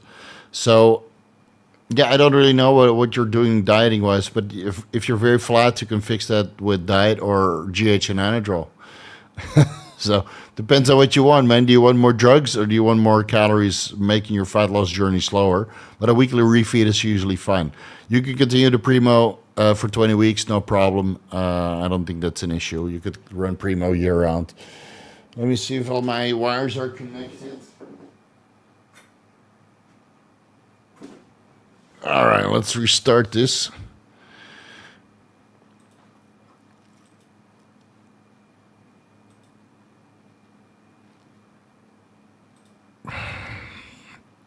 Man, technology, dude. Yeah, again, what the fuck, man? What the fucking shit is this shit? Fuck you, OBS. How the fuck is this not working? Jesus fucking Christ. I hate this shit, man.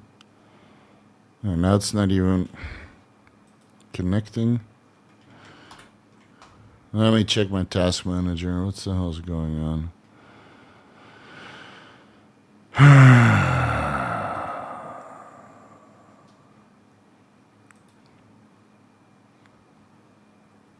I might have to restart. Let me see if I can directly connect. Camera.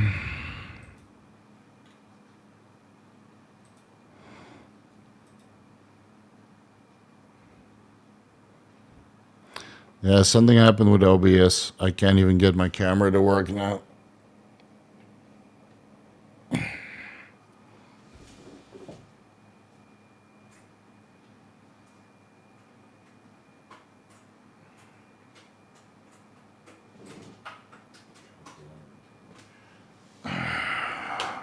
Let me try a couple more things. Yeah, put it in a different USB. Maybe it's time to buy a new computer. Let's see how long we stay online. XL Outdoors for steak dinner. Ah, man, at least that's some good calories. All right, we're at $60 for food. That should be more than enough to have some good food tomorrow. Thanks, guys. Maybe it's my USB port. When I bought this house, I bought this computer. So that's 6 years ago. I think it's time for a new desktop. And they just upgrade. Get a 4K monitor instead of 1080p. That's like 2010, bro. It's 2025. You'll see that just changing the USB port. I have like the camera, right? And then HDMI to USB. And then run it through OBS. Give me a fucking heart attack. Made me crash out. He's crashing out. I'm not even on train yet. Let's wait and see. Welcome to the Vigorous crew. First time comment, love your channel, Steve. Just want to say thanks. It helps me tremendously. Hope it brings you the life you want. Yeah, it did. It actually did. I would never expect that talking about drugs openly and making content about drugs, which is what you guys wanted to see, right? I just give you more of what you wanted to see. I started this YouTube channel with nutrition training, supplement, and whatnot advice, but everybody wanted to see the drugs. Well, if that's what you want to see, then that's what you're going to get, bro. But it did give me the life I wanted. Yeah, it gave me, well, I was already with my wife. Did I start? No, I was in this house. But yeah, this YouTube channel opened up a lot of doors. And even though I was already financially secure when I started this YouTube channel, I'm more financially secure right now.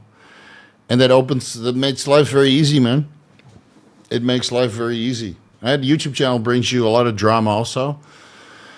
You know, Liver King drama, death threats, Dave Palumbo drama, death threats. Fuck, man, meeting weird people in real life, death threats. So, and it's not all nice and dandy, but yeah, the talking about performance enhancing drugs online, changed my life, which is cool, which is pretty cool. And it's the same for Chase and Paul and Kurt and Dean and everybody else that I associate with. All my good friends are here on YouTube, right? It all changed our lives. And that's also because of your support, right? From super chats to buying ebooks to using the services to using the discount codes, right? Without you guys supporting, we would have no income. You can talk about drugs all you want. Like, there's plenty of other educators, and I know because they have the same affiliates, and I talk behind closed doors with some of the affiliate managers. It's like, how's this guy doing? So he's not generating any sales. That's the audience, The audience decides where the money goes with their purchasing power, and the same you can do with restaurants, for example, right? You go to a restaurant, it's good. You want to go there more often, like Cheesecake Factory, for example. You want to go there more often, so they stay in business. And then you go to another place, like In-N-Out, for example. You go there once, you try it, and you're like, fuck, this shit is trash. This is a trash hamburger.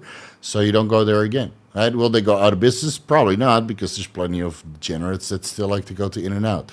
But I was not impressed. And it's the same with YouTube channels, right? There's a lot of YouTube channels out there that package up the hamburger in a way that maybe Gen Pop can consume it, so they stay in business. But the real people know that they need to get the gourmet hamburger at buffets and spend a little bit more. But then you get what you pay for. Anyway, I'm comparing educators to hamburgers, but it brought me the life I wanted, more so than before. Yeah, it did. 250 milligrams testosterone annotated. My estradiol was 119 picograms per milliliter. Yeah, this guy knows that it's milliliter, not deciliter. Being that I'm a higher aromatizer, do you think? Well, it's not too high, man. Do you think 200 milligrams test 100 primo would be better to keep my estradiol in favorable range? So I would do 150 test, 150 primo. And then you'll probably be at 40 picograms per milliliter. I'm just estimating here. Fine with estradiol being slightly higher or super physiological. Yeah, you could try 200 tests and 100 primo and give that 4 weeks, see where your estradiol ends up. But you might be 60. So I think 150 would bring you down to 40. Give it a try. See what works. Another $20. Holy moly, man. We're making bank today. On TRT, an aggressive cut and recomp. Weight in the gym went down by half. Yeah, and then you're dieting too aggressively. So I've been dieting now for months, right? And I just got stronger. But I also increased the... I'm a little bit more on TRT. I'm on TRT for like 10 people. Maybe we need to up the dose, bro. Maybe go to TRT for 2, like 150 to 300, and then you'll see your weights come right back. Arms feel weak and sore constantly. After a week deload and a refeed weekend, no improvement. How do I recover from this? I feel like CNS fatigue. Maybe you're doing too much volume. Maybe your TRT is not enough. Maybe you need some growth hormone. Maybe you need to sleep better. Maybe the aggressive cut was so hard and aggressive that you need weeks to come out of that. That's why I diet slowly. That's why I like to diet slowly, man. 2,800 calories, 3,500 calories. Nice fat cheat meals in the weekend. As long as I get leaner at the end of the week and I didn't lose any strength, then I'm fine. I don't mind dieting for months on end, man. It doesn't fucking make a difference. Because it doesn't hurt. I don't feel moody. I don't feel hungry. I don't feel tired. I don't feel weak. It's sustainable.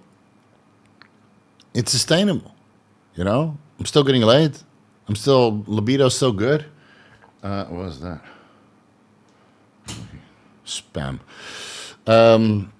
So, aggressive cuts are not sustainable, as you now know, that your arms are weak and you're flat and you're sore and deloads don't do anything. So make it less aggressive.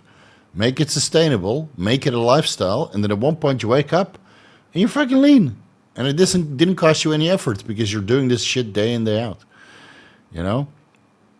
So how do you recover from this? Make it less aggressive. And reduce the volume if it's CNS fatigue, right? I do chest. I do most body parts twice a week now, right? Because I can't train that heavy and that intense anymore. I'm getting older and my joints start to hurt. So I do 1 working set per exercise. I do 6 exercises. 1 working set each. I don't even do a back off sets anymore. So for chest, for example, I do dumbbell press, 1 set to failure, and then I go to flies. And then I go to hex press. And then I go to machine flies. And then I go to some machine press. And then I maybe go to dips. So I do 6 sets. Balls to the fucking wall. I'm seeing stars. And I'm cursing. And I'm sweating profusely out of every orifice. Especially my ass crack. But 6 hard sets. And then I'm done for chest. And people look at me like I'm crazy. But hey, I'm growing. In a caloric deficit. Okay, the drugs help. I'm still growing and getting stronger, right? I'm still hitting PRs because I take it nice and slow and easy. Still got energy at the end of the day to play with my cats and my daughter and my wife and drive motorbikes. Many a time, I come home from the gym, I have 2 meals, and I look at the weather. Not right now, it's raining. I look at the weather, I check weather report, and I'm like, oh man, it's a 10% chance of rain. Taking out the Valkyrie, fucking blasting it in 5th gear. That only has 5 gears. Blasting it in 5th gear on Sukhumvit Road with no traffic. Or take the Honda NM4 with my fucking Kuryakin sound system. Blasting synthwave. It's an automatic, so just throttle up.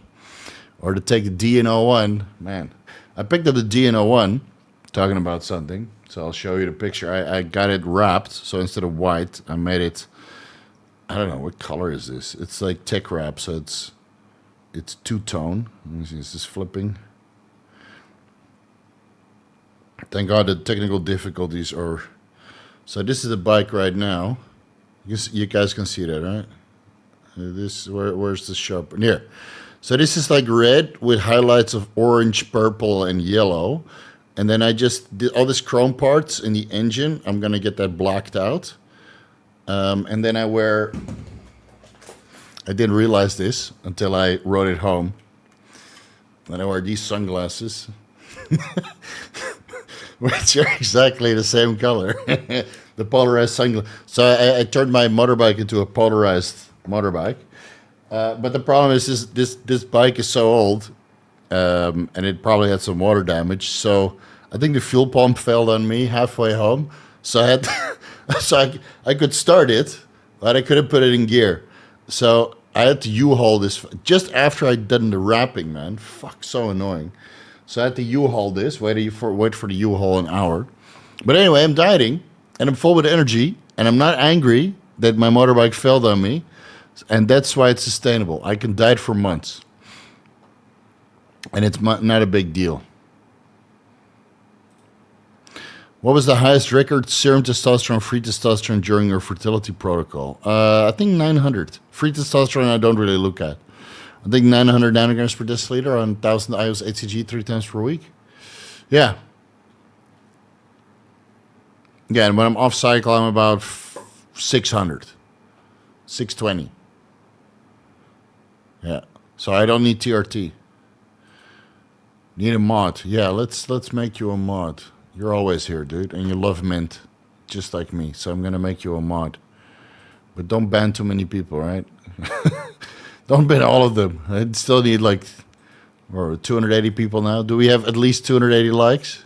Probably not. Nobody likes me. It's too much effort. Let's see.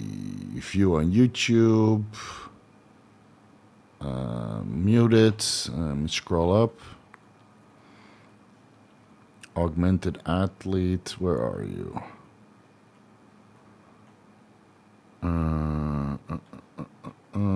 There you go. Put user in. Oh, no, that's not the one. Oh, and did it fail? Oh, no. I'm just chilling. Add as a moderator. Yeah,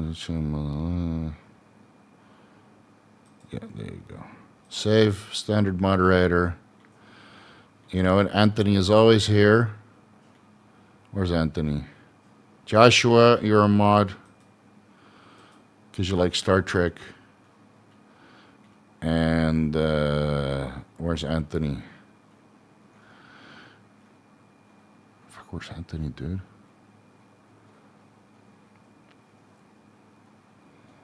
There. Anthony, add as a mod. All right, you have all been promoted. You're all promoted to mods. Now, with this power comes a lot of responsibility, so use it wisely. Just because you're a mod now doesn't mean I can't unmod you later, bro. All right, let's go down to some super chats. So Joshua is now a mod. He's a member and a mod. What's more habit forming, arm day or cheesecake? I think cheesecake, man. Because arm day, how many exercises can you do? But cheesecake come in like unlimited. Like, fuck, Cheesecake Factory is like 30 flavors or something, and they keep rotating flavors. So there's every time you go there, there's something new to try. But arms, I mean, curls, and you know, overhead tricep extension, then you're done. It sucks. Steve, I've been wanting to try Bromoten since you recommended, but MA and SB have been sold out for a while now. What's the next? I don't know. I'm waiting for them to bring it to fucking market, but I know MA had a shipment of Bromoten C's, and then after that, nothing. So I don't know, man. I'm using Paracetam now. It doesn't hit like Bromoten. Fucking love Bromoten, man. Ephedrine? No, it's a bit of a different. Modafinil. I don't know where to get Bromoten, man. It's yeah, it's annoying. That symbol is badass. What symbol? Well, we're 50 minutes late, so. When we use IV AMP the first time, it feels like godly energy, but laser just don't hit like the first time. Why is that? Because Indians get addicted to this shit and they use way too much. And actually, Indians die from the shit from low blood pressure. So stop IVing. Stop IVing the injectable adenosine monophosphate. They overuse that in India. And so you use that intramuscularly, not IV. You need to use electrolytes with it to sustain blood volume because it's a very potent vasodilator, and a vasodilation requires blood volume to be sustained. And for that, you need electrolytes like sodium, potassium, magnesium, phosphorus, and calcium. And how do you get the feeling back? Don't use it fucking every day, and don't use it IV, man. Guys. While doing penile shockwave therapy for blood vessel repair new growth, what can I take to aid in blood vessel repair? Yeah, BPC 157 and TB500 cause angiogenesis, and that would contribute to blood vessel repair, right, through vascular endothelial growth factor. I think cerebrolysin also increases vascular endothelial growth factor. Yeah, maybe Cheesecake copper. And maybe do some penis pumping, right, to bring more blood flow to that area. I mean, at the start of this podcast, we discussed that Bathmate is going to have some Black Friday deals at the end of November with 10 to 30% discount. So if you don't have a Bathmate yet, all right, read that article on my website about BPC 157, TB500, and DHT cream for penile growth. And then use the shockwave therapy and the Bathmate to bring all those growth factors to the area where you want for big dig gains. Steve, my question got cut off because I was being cheap. Okay.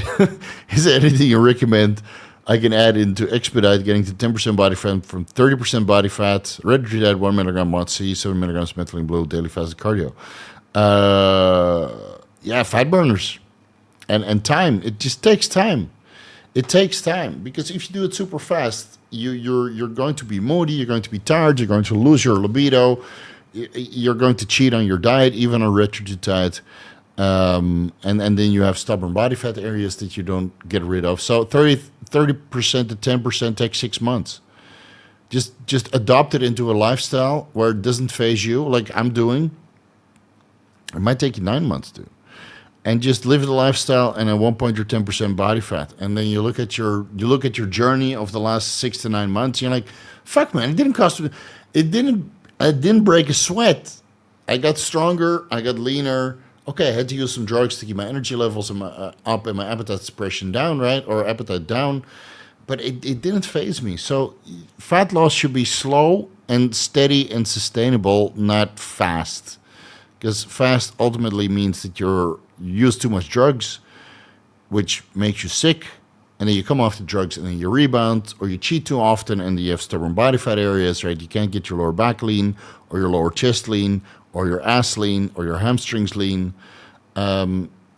Slow and steady, adopt a lifestyle. At one point you're lean, and then reverse dieting is super easy. You just take the drugs out first, or you reduce the retatrutide dose and a MOTS-c dose and a methylene blue dose. You take all the other fat burners out, and then you slowly start increasing your calories. You cheat a little bit more. Instead of Sunday cheats, you have Wednesday and Sunday cheats until you get sick of that, and then you increase your calories. So nice and slow, man. It's the same for the guys that drive car. If you put the pedal to the metal, you're probably going to slip out and crash, right? So you have to increase slowly. And when you brake, you go slowly. Otherwise, your face goes through the windshield. And it's the same with dieting. You increase the intensity of your diet slowly, and then you hold steady at cruise control so you arrive at your destination without folding around the fucking guardrail or a big fucking tree or a motorcycle, God forbid. And then when you're on cruise control, you just cruise until you're lean, basically, and you arrive at your destination safe. And then you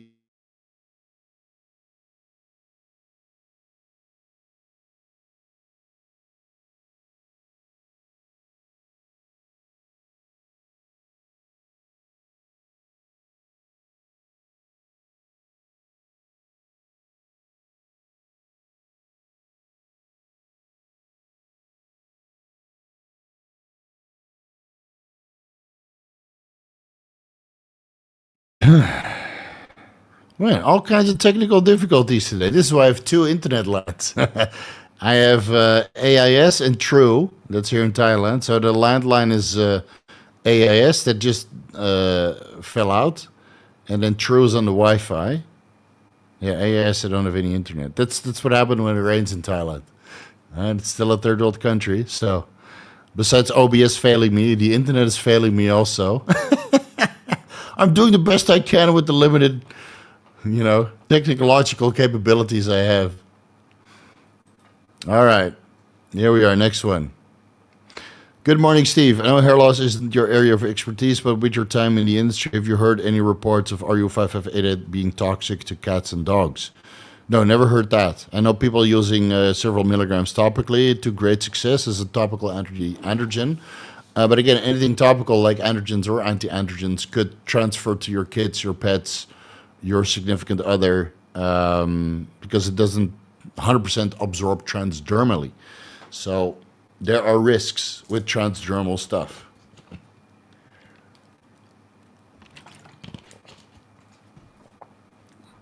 So I've never heard it, but it is a potential risk. Yeah. Rise for 41 podcast. Steve, Kylo Ren, good concept, badly done, or terrible idea. Who is a better villain, Khan or Vader? That's a difficult one. Like Vader, you see more often, right? Like it builds up and then it turns out to be I don't want to spoil it. Turns out to be somebody's dad, right? So that's and with Khan, you only had one episode in Star Trek: The Original Series, and then the movie, and you don't see Khan on set at the same time with James T. Kirk, Captain Kirk. So, but Khan is such a fucking asshole. He's so evil. I mean, fuck, Kirk caused his wife to die, so I'd be fucking evil too, right? Put him on this planet, the planet shifted orbit, and then turned into a fucking desert, But Khan's wife was a former Starfleet cadet, or I don't know. Khan's wife came from the fucking Enterprise. But Vader, you see, is only evil in the prequels. Right? He kills all those kids, right? When Anakin turns evil, and then there's a lot of additional material, and like the Vader that you see at Star Wars 3, The Phantom Menace, and in the Kenobi show, which was absolutely terrible. That's an evil Vader. And that's a fucking ass, or yeah, that's a fucking asshole. It kills people left and right, or a little bit in Rogue One. But Vader in episode 3, 4, 5, and 6, he force chokes a couple people. That's about it. Okay, he kills Obi-Wan Kenobi. But that's like the worst fucking lightsaber fight on screen ever. Sticks, glow sticks, and that's it. So I feel that Vader in episode 4, 5, and 6, which is the Star Wars, obviously, is not as evil as Khan in Star Trek 2. So I would have to say Khan is a better villain. And Khan kills. Oh no, that's in Star Trek 3, where Kirk's son dies. That's Klingons. That's not Khan.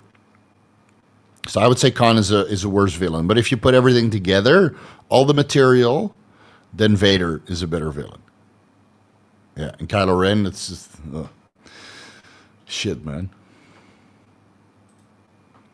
So you slap that guy twice, and then he's done. See you at the Arnold.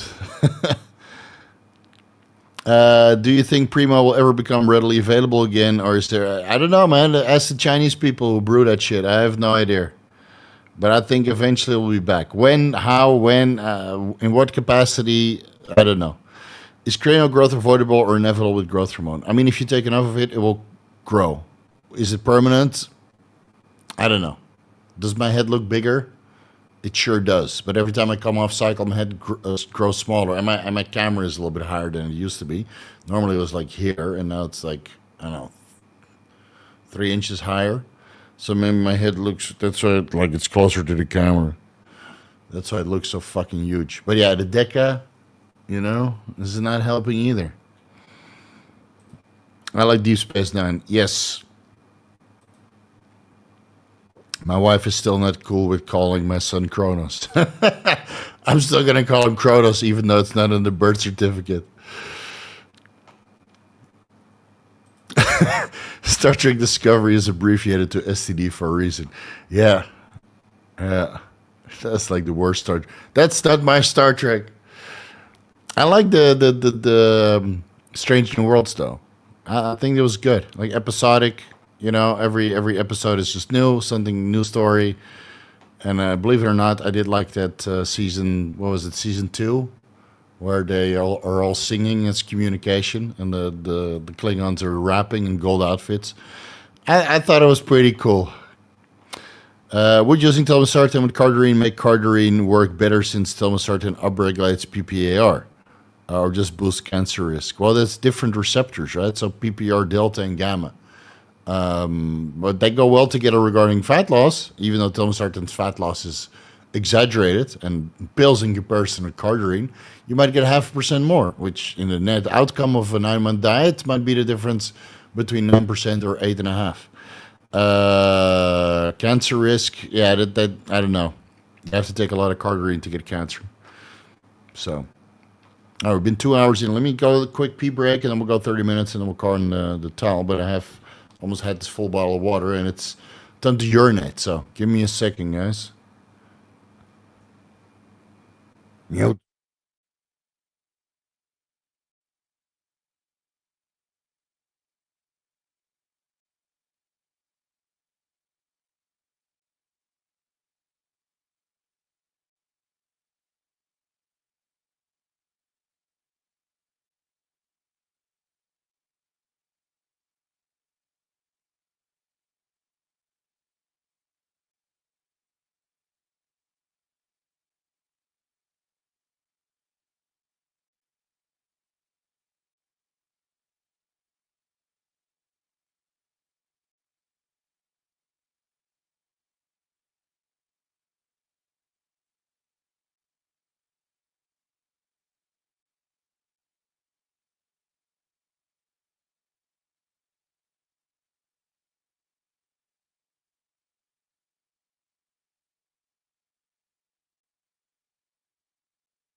All right, I'm back. Man, I really had to go.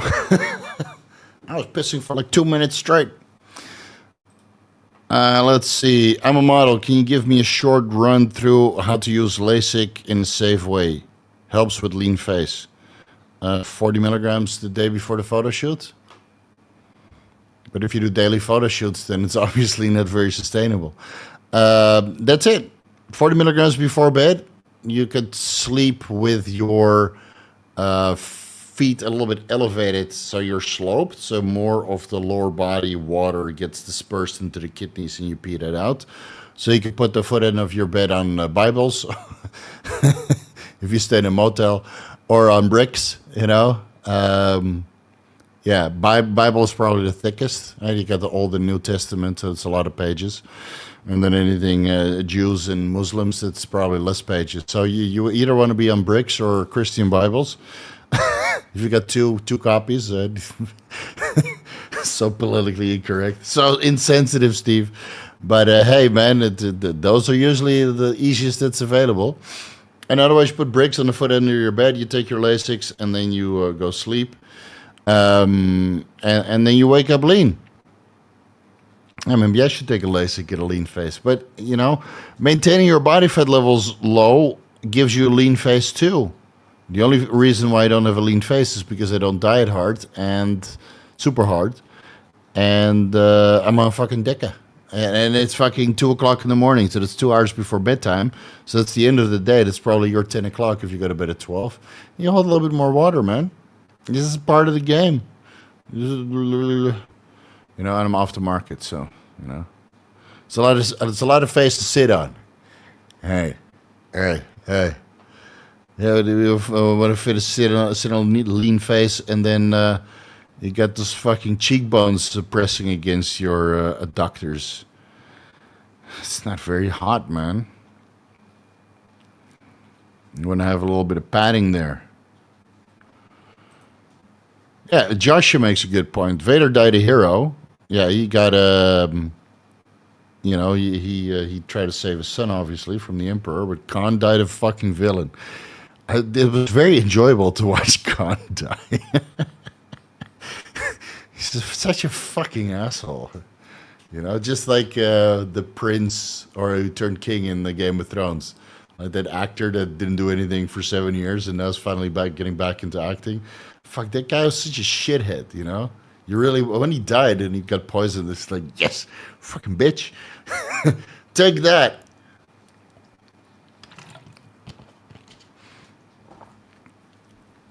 And Ganondorf in Ocarina of Time, because you see him throughout the game, every time he shows up and he pisses you off. Or Malik in was it Malik? I think Malik in fuck was it Skyrim, right? The expansion pack. Because if the villain shows up like multiple times and he fucks up your shit, or for the protagonist in the movie, then at one point you just want to see this guy burn, you know. Not abusing, bro. Could you explain why AMP doesn't hit like the first time? I don't know. It could be that the vasodilating effects gets blunted by something. I don't know what, because I've never done AMP intravenously. I either done it pre-contest, right? Administered to some of my athletes at like 400 milligrams. That would be an intramuscular shot for insane vasodilation and fullness. And then before prejudging, not a second time, because then you usually spill over. So you would do it like the first time to get super round and full for prejudging. That's usually a 400 milligram shot, 10 milliliters at 40 milligrams per 1 milliliter. And then heaving and fucking hyperventilating on the floor in the fetal position or in the, dog position. But it fucking works. I've done it to myself, obviously, also to kind of experiment with it. It's not fun. That's for sure. But it could be that you have some diminishing returns by some preventative enzyme that prevents or metabolizes AMP from causing vasodilation. Is dopamine downregulation, NAD plus phosphate depletion, caffeine.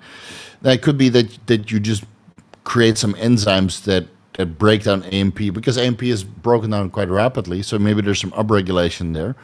Or the downstream vasodilating effects don't seem to occur, and thus the pump is not there. But I'm not entirely sure why it's caused. But with intramuscular AMP shots, dude, I've used injectable pre-workout for years, and it works. So just stop doing it IV. You don't have to IV this shit, man. This is opposite. This is City Alpha 5. What happened? What was it? 4 that got wiped, and then 5 was something happened, and the planet moved closer to the sun, turning into a desert. Right? They dropped them off at some fucking. This is like typical Star Trek nerdy stuff. I don't like you guys. You're like super ubermensch humans, all genetically modified. So we're going to drop you off on this pleasure planet, basically. Figure it out. And then the fucking planet shifts closer to the sun, turns into a desert planet. You lose your wife. And then you steal the Genesis device to terraform another planet. Yeah, of course you're pissed, man. I'd be pissed too. Especially with Martok. Oh yeah, Martok is from call my son Martok. Yeah, but Martok only has one eye,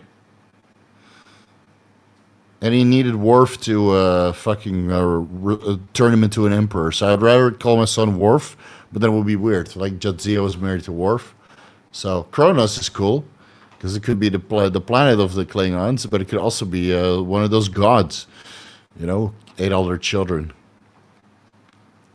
All right. Next one. Currently on Clo, 2 milligrams, 0.4, 0.4, 0.4. So that's 2 milligrams GHK copper, 0.4 milligrams TB500, BBC 157, and KPV. 20 milligrams Anavar, MK677, 20 milligrams for tailor cuff injury, any other peptide or substance to boost tissue repairing to make it faster. TRT, motherfucker. We're not taking Anavar without testosterone. Okay? Get it through your thick skull. If you're injecting Clo, you can also take TRT. So I'm assuming you're taking TRT, that I don't have to ban you, because you're injecting Clo, right?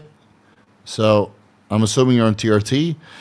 I think you got the golden ratio there pretty much already. Add some collagen peptides twice per day with some essential amino acids for protein synthesis. I mean, collagen peptides have plenty of glycine to start collagen synthesis. A little bit of vitamin C and hyaluronic acid goes a long way. But again, just go through all the previous, Vigorous Q&As, and I got the healing protocol right there. So you guys keep asking, and then one time I forget it, and people ask again. So just go through the Vigorous Q&As. It's all there in the description section. So all the Primo Masteron is fake right now, just scarce. No, I think it's just scarce. I think there's some guys who can get it, and some guys might make their Primo Masteron in the United States. I mean, plenty of smart chemists who know how to make it, and then sell it to their friends. So all the sources I know say they can get it. Doesn't mean that the Primo Masteron is fake. But yeah, if you're worried, send it out for testing. You know? Send it out for testing and then see if it's legit. Hey, Sifu Steve, I think megadosing growth hormone on weak body parts due to days for the insulin IGF-1 spike makes more sense than constant GH. Also seems to be budget friendly. Yeah, you could do that. I take growth hormone once a week because if I take it every day, it just makes me sleepy, and I can't afford it anymore, man. And I want to be sleepy all the time. I took 6 IUs for a while, and then I bumped it up to 10, and I was just like fucking tired. So I just take 10 IUs once a week after leg day because on Wednesday, either day after leg day, I'm sleepy anyway, so might as well take the fucking growth hormone to help with a little bit of anabolism and recovery. And then the rest of the week, I just want to be sharp. So growth hormone is a one time per week affair for me. And whether that's 10 IUs or 20 IUs, because fuck it, why the hell not? Yeah, and budget, I don't know. I haven't paid for growth hormone in years, man. I'm the Vigorous Steve. I get my shit for free. I don't have to pay. I paid for the Increlex. I think that's, and I bought in bulk, so I got a good deal. And then I pay from ancillaries, and that's it. You get the generics for free.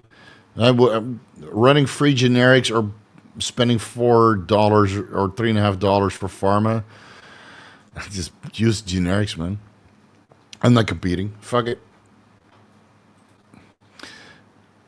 Let's see. Brother, you're a legend. Watch your Trembolone deep dive. Just started 20 milligrams weekly, and after the first injection pump was legendary. Well, that's placebo, bro. Running it with 150 tests, 125 Primo, 1.5 milligrams Reta, methylene blue, and SLU. Yeah, that's placebo. Run it for at least a week. Come on. One injection, 4 milligrams, or what, 3.5 milligrams in the pump with legendary. We call that placebo. But that's fine. After 2 weeks, 3 weeks on 20 to 25 milligrams weekly, you'll notice something. Anyway, to tell if Primo's fake throughout blood work. Well, estrogen should go down, but it could be EQ, right? Like you said. So you can't use that. Any other way? You could do DHT on a non-sensitive test, and Primo might detect as DHT, even though I've never heard that. Got it from a reputable lab, so it was an old stock. Just send it into Janoschik. Test it there. That's the easiest way. It's not cheap, but it's the easiest way. Any supplements or compounds you would like for dopamine or reset after long dieting phases? No. No, just take some L-tyrosine and increase your calories, and you'll be fine. And Joshua, not too much Star Trek talk, otherwise people are going to clock out. Steve, what's your experience with Kisspeptin? I ran it and it didn't do shit. I ran 100 micrograms to 1 milligram daily, and it didn't increase my LH and FSH levels on cycle. So I wrote it off. I did 2 different sources. I think if you run 150 micrograms intranasally like 6 times per day, then you might get a response. But I think Kisspeptin and gonadorelin is just overhyped because Biden fucked up the HCG supply for a while. So the TRT clinics are like, yeah, well, run Kisspeptin or gonadorelin. It doesn't do shit. You need HCG for testicular function if you're on TRT. And, you know, and that's it. But Kisspeptin, and everybody, people say, yeah, Kisspeptin, it really did something. And I asked them, show me the fucking blood work. I've been asking for blood work for 3 years. People on TRT are running Kisspeptin. 0 people produced it. So 0 people produced it, and that means that it doesn't work. Otherwise, you would have proof. Cartilax. Yeah, I've heard people say that it works, but again, it I don't know, the scientific evidence is rather thin.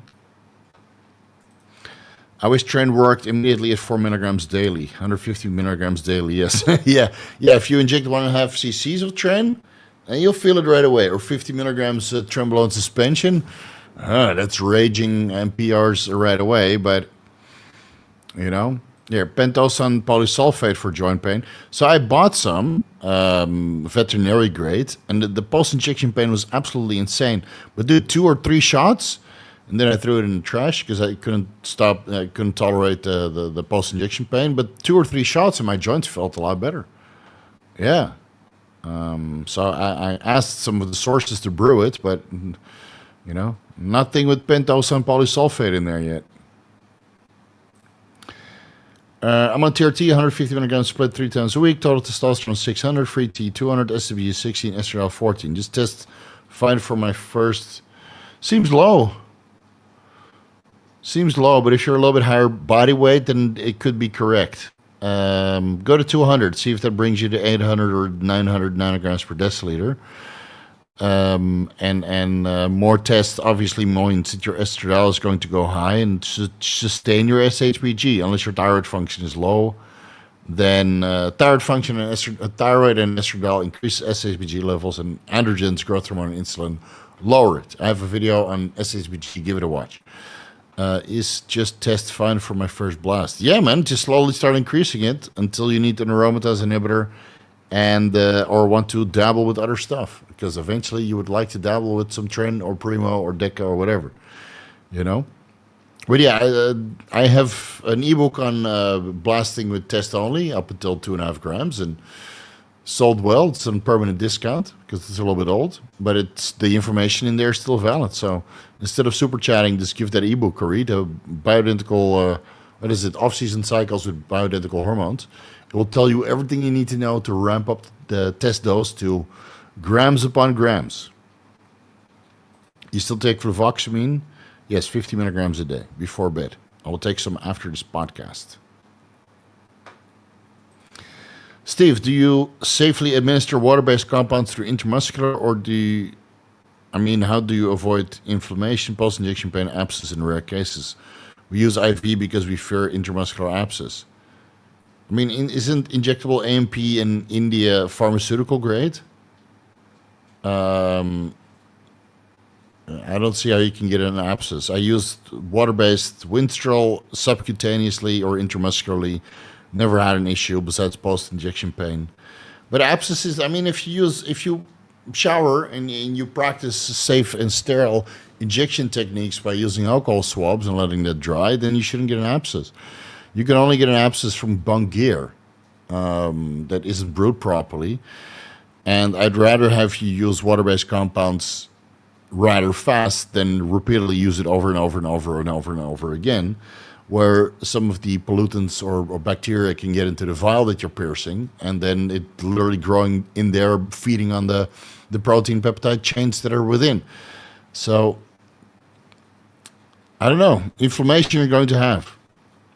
But dude, I've been doing intramuscular AMP shots from monoaminos and somachems, or aminosilum before it was somachems, and Synthetech, injectable AMP intramuscularly. Never had an issue, dude.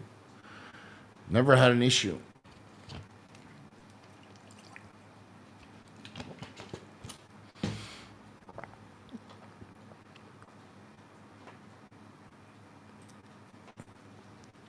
Hey Steve, how do you feel about adding Primo with Masteron to TRT and HCG, or is it better to pick either? No, you can do both. They're different compounds.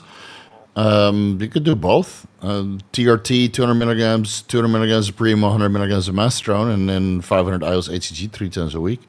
50 milligrams each. That's the what 150 tests, 50 Primo, 50 Masteron. It's better than nothing, but will you notice a difference? Maybe. You're starting off pretty low, but yeah, I would do 150 tests, 150 Primo, 100 Masteron or 150 Masteron, and then HCG, and then your estradiol should be pretty good. All right. Let me scroll through some of the chats, see if there's anything else you can answer.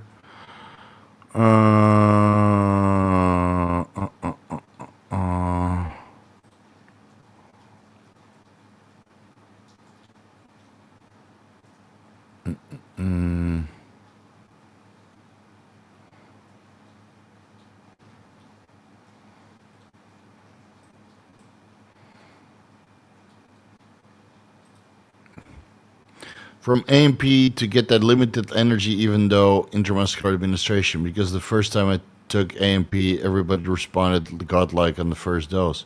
AMP is a vasodilator. You get unlimited energy from ATP, not AMP. AMP is purely a I mean, it's a precursor to ATP, but ATP converts readily into AMP and not vice versa. So yeah, can you get energy? It's not something I really noticed from AMP. From ATP, yes. But AMP just acts as a vasodilator. Maybe you should look into your mitochondrial health, bro, so you can get the energy that way. That's real energy.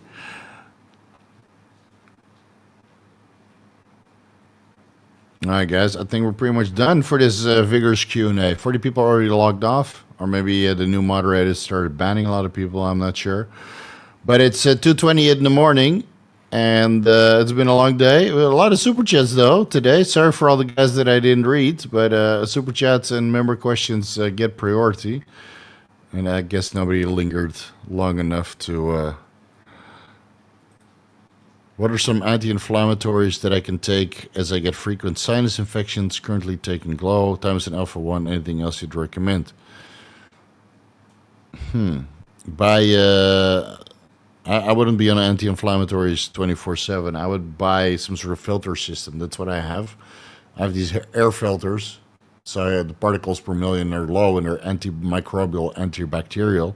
Like I was a little bit sick, a little bit sniffy, and then I just put all these air filters on full blast in the house, and the next day I was better. So look into an air filter, man, not a sinus infection. Or not anti-inflammatories for your sinus infection. All right, this is the last one. Banners, no more super chats. I get gyno and growth hormone even as low on 0.5 I use. I tried CJC and ipamorelin at 250 micrograms a day. Same problem. Is there anything I can do? Get leaner. I don't think it's gyno. I think it's water retention that you mistake as gyno. Like, it's very rare for growth hormone to interact with the prolactin receptor and cause gyno unless progesterone and estradiol is very, very high. So do your blood work, check your prolactin, check your estradiol, check your progesterone levels. Growth hormone causes water retention, which you are probably mistaken for gynecomastia. I really want to use growth hormone and injury healing protocol. I mean, do the surgery. Then you don't have to worry about it. Did we skip my super chat? Let me have a look. Chew Poppy.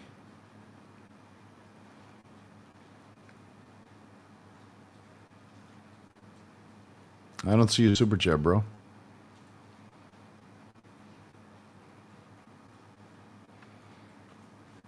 I don't see your super chat. I'm scrolling all the way up. I don't see your super chat.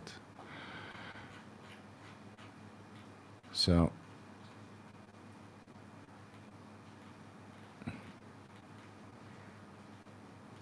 No, don't see it. I don't know what you're talking about. But if you want to send it, do it next weekend. I'll be back next weekend. Last weekend I was too busy, guys. I had shit to do. So, but next weekend I'll be back. So, man, I'm getting sleepy now. It's like it's hitting me hard, the sleepiness. Okay, guys, this was fun. I hope you guys enjoyed it. Sorry for all the swearing.